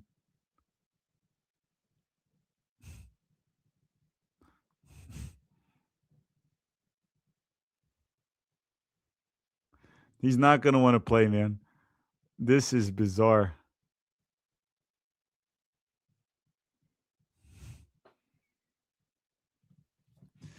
Who else here? Should be Z saying the really troubling thing is that Pochettino changed the 3-4-2-1 that was working so well for us. The subs are a joke, but to be expected in audition game. Yeah, the problem is like not making subs. The problem are the subs that he made, right? Before, for example, Gio and Pepe came on. Oh, we scored. Ajiman or Pepe? Who scored? Ajiman. Was it Ajiman? At least he got the ball. We scored. Let me see the goal. So, Belgium, goalkeeper, good press from Pepe, and Ajiman finishes it. Good press from Pepe, good finish from Ajiman. We get, oh, Pepe again. Pepe again. Oh, okay. Imagine we get 2 more goals. Going back to the super chat, why did Pochettino? So the subs, yeah, but he subbed in Roldan, Berhalter, and Arfston before a Pepe, before a Gio Reyna. So the subs, making subs and friendlies is fine, even if you do them early. But why are those guys in? Aiden Morris never came on. I just don't get it. They're saying after the second half, Johnny has to be a lock now. We'll see. We need to find out why Pochettino subbed him out. Someone needs to ask Pochettino, why did he sub out Johnny Cardoso? Ghost Card saying, talk about complete and utter failure. I would rather drop soap in front of Mr. J.E. Are we allowed to say his name on YouTube, or are they going to do something to me? I don't know. The guy from the island, Mr. Island right there, and Mr. Diddy. Embarrassing performance. I would not want to drop soap near those two. United States, incredible Stan. Thank you for the super chat. Saying United States, angry face, and WG4366. Thank you, Pochettino, for putting the MLS Avengers. Yeah, we definitely had a big drop with the MLS Avengers.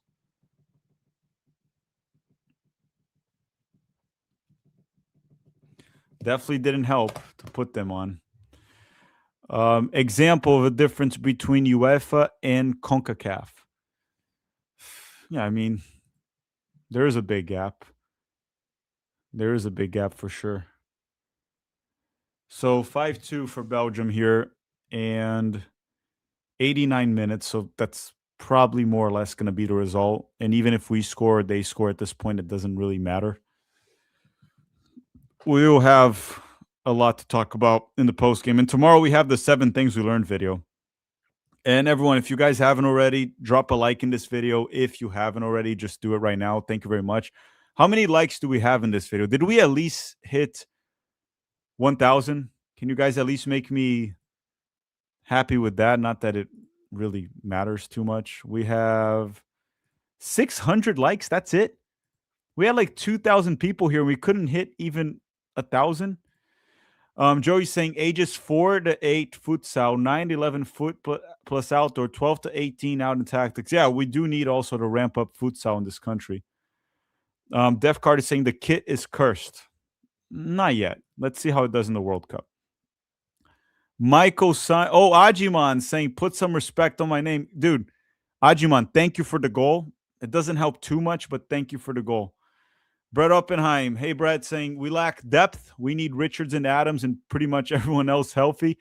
And realistically, we get out of the group and that's it. Yeah, so Belgium is better than any team in our group. Okay, so that's a good thing. Do we need Adams and Richards? Absolutely. It seems obvious at this point that we do need those 2 guys for defensive solidity. And we lack depth. Yeah, we do. Any injury with this team and we're screwed every single time. If the players coming off the bench are Roldan, Berhalter, Arfston, the depth is not there. It's just not there.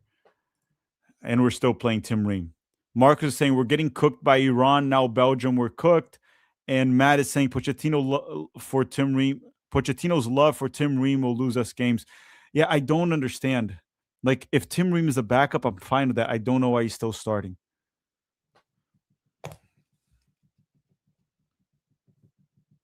Yeah, Ream can't start at the World Cup. He just can't. TB is saying we have failed baseball player as a goalkeeper. Matt Turner's a failed baseball player? I didn't know that. I know he started soccer late, but I didn't know that. McCry is saying MLS players are so bad. Berhalter, Barfston, Roldan. Yeah, they are. We know that. I'll bet Simeone and Pochettino had a talk about Johnny's minutes. Big games coming for Atletico Madrid. It could be. I'm just saying someone needs to ask Pochettino. And then if he says that, that's fine. But why did you sub out Johnny for Roldan? Why didn't you sub out Johnny for Aiden Morris, for example? That's what I don't understand. Why didn't you put Gio Reyna in and drop McKennie to the double pivot? If he had to sub out Johnny because of minute restrictions, whatever. That's fine. But who he chooses matters, right? Who he chooses matters.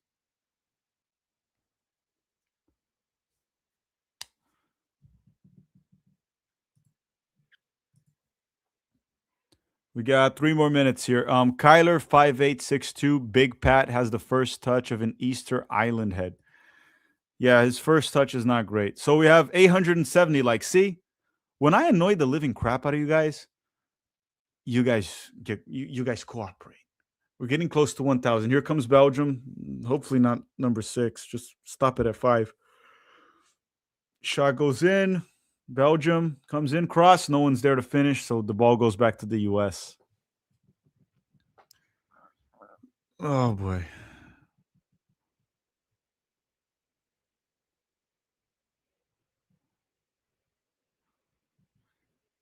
Okay.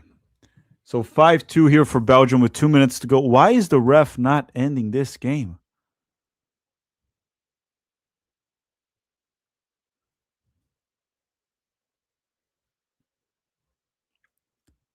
Just end the goddamn game.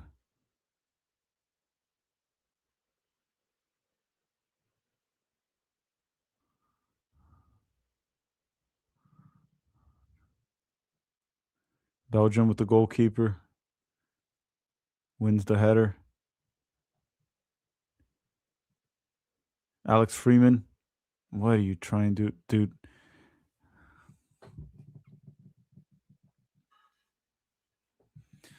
My goodness.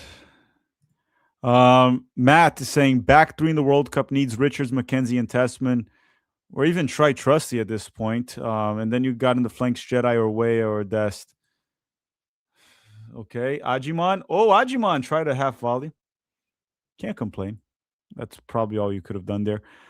This is the risk of playing these types of friendlies. Yeah, but we should have done better. Like, you should not be losing to Belgium 5-2 at home.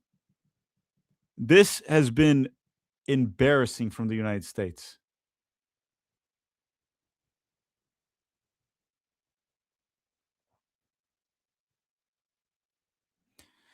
Okay, everyone, that's it for this stream. Make sure to drop a like if you haven't subscribed. Tomorrow we have the 7 things we learned video, okay, for this shit show that was the game. I'll make sure to do it, even though I don't want to. And now we're going to go to 11 Yanks for the post game. Okay, just go on YouTube, search 11 Yanks. We're going to go to the post game there. Yeah, that's all. I got nothing else to add here.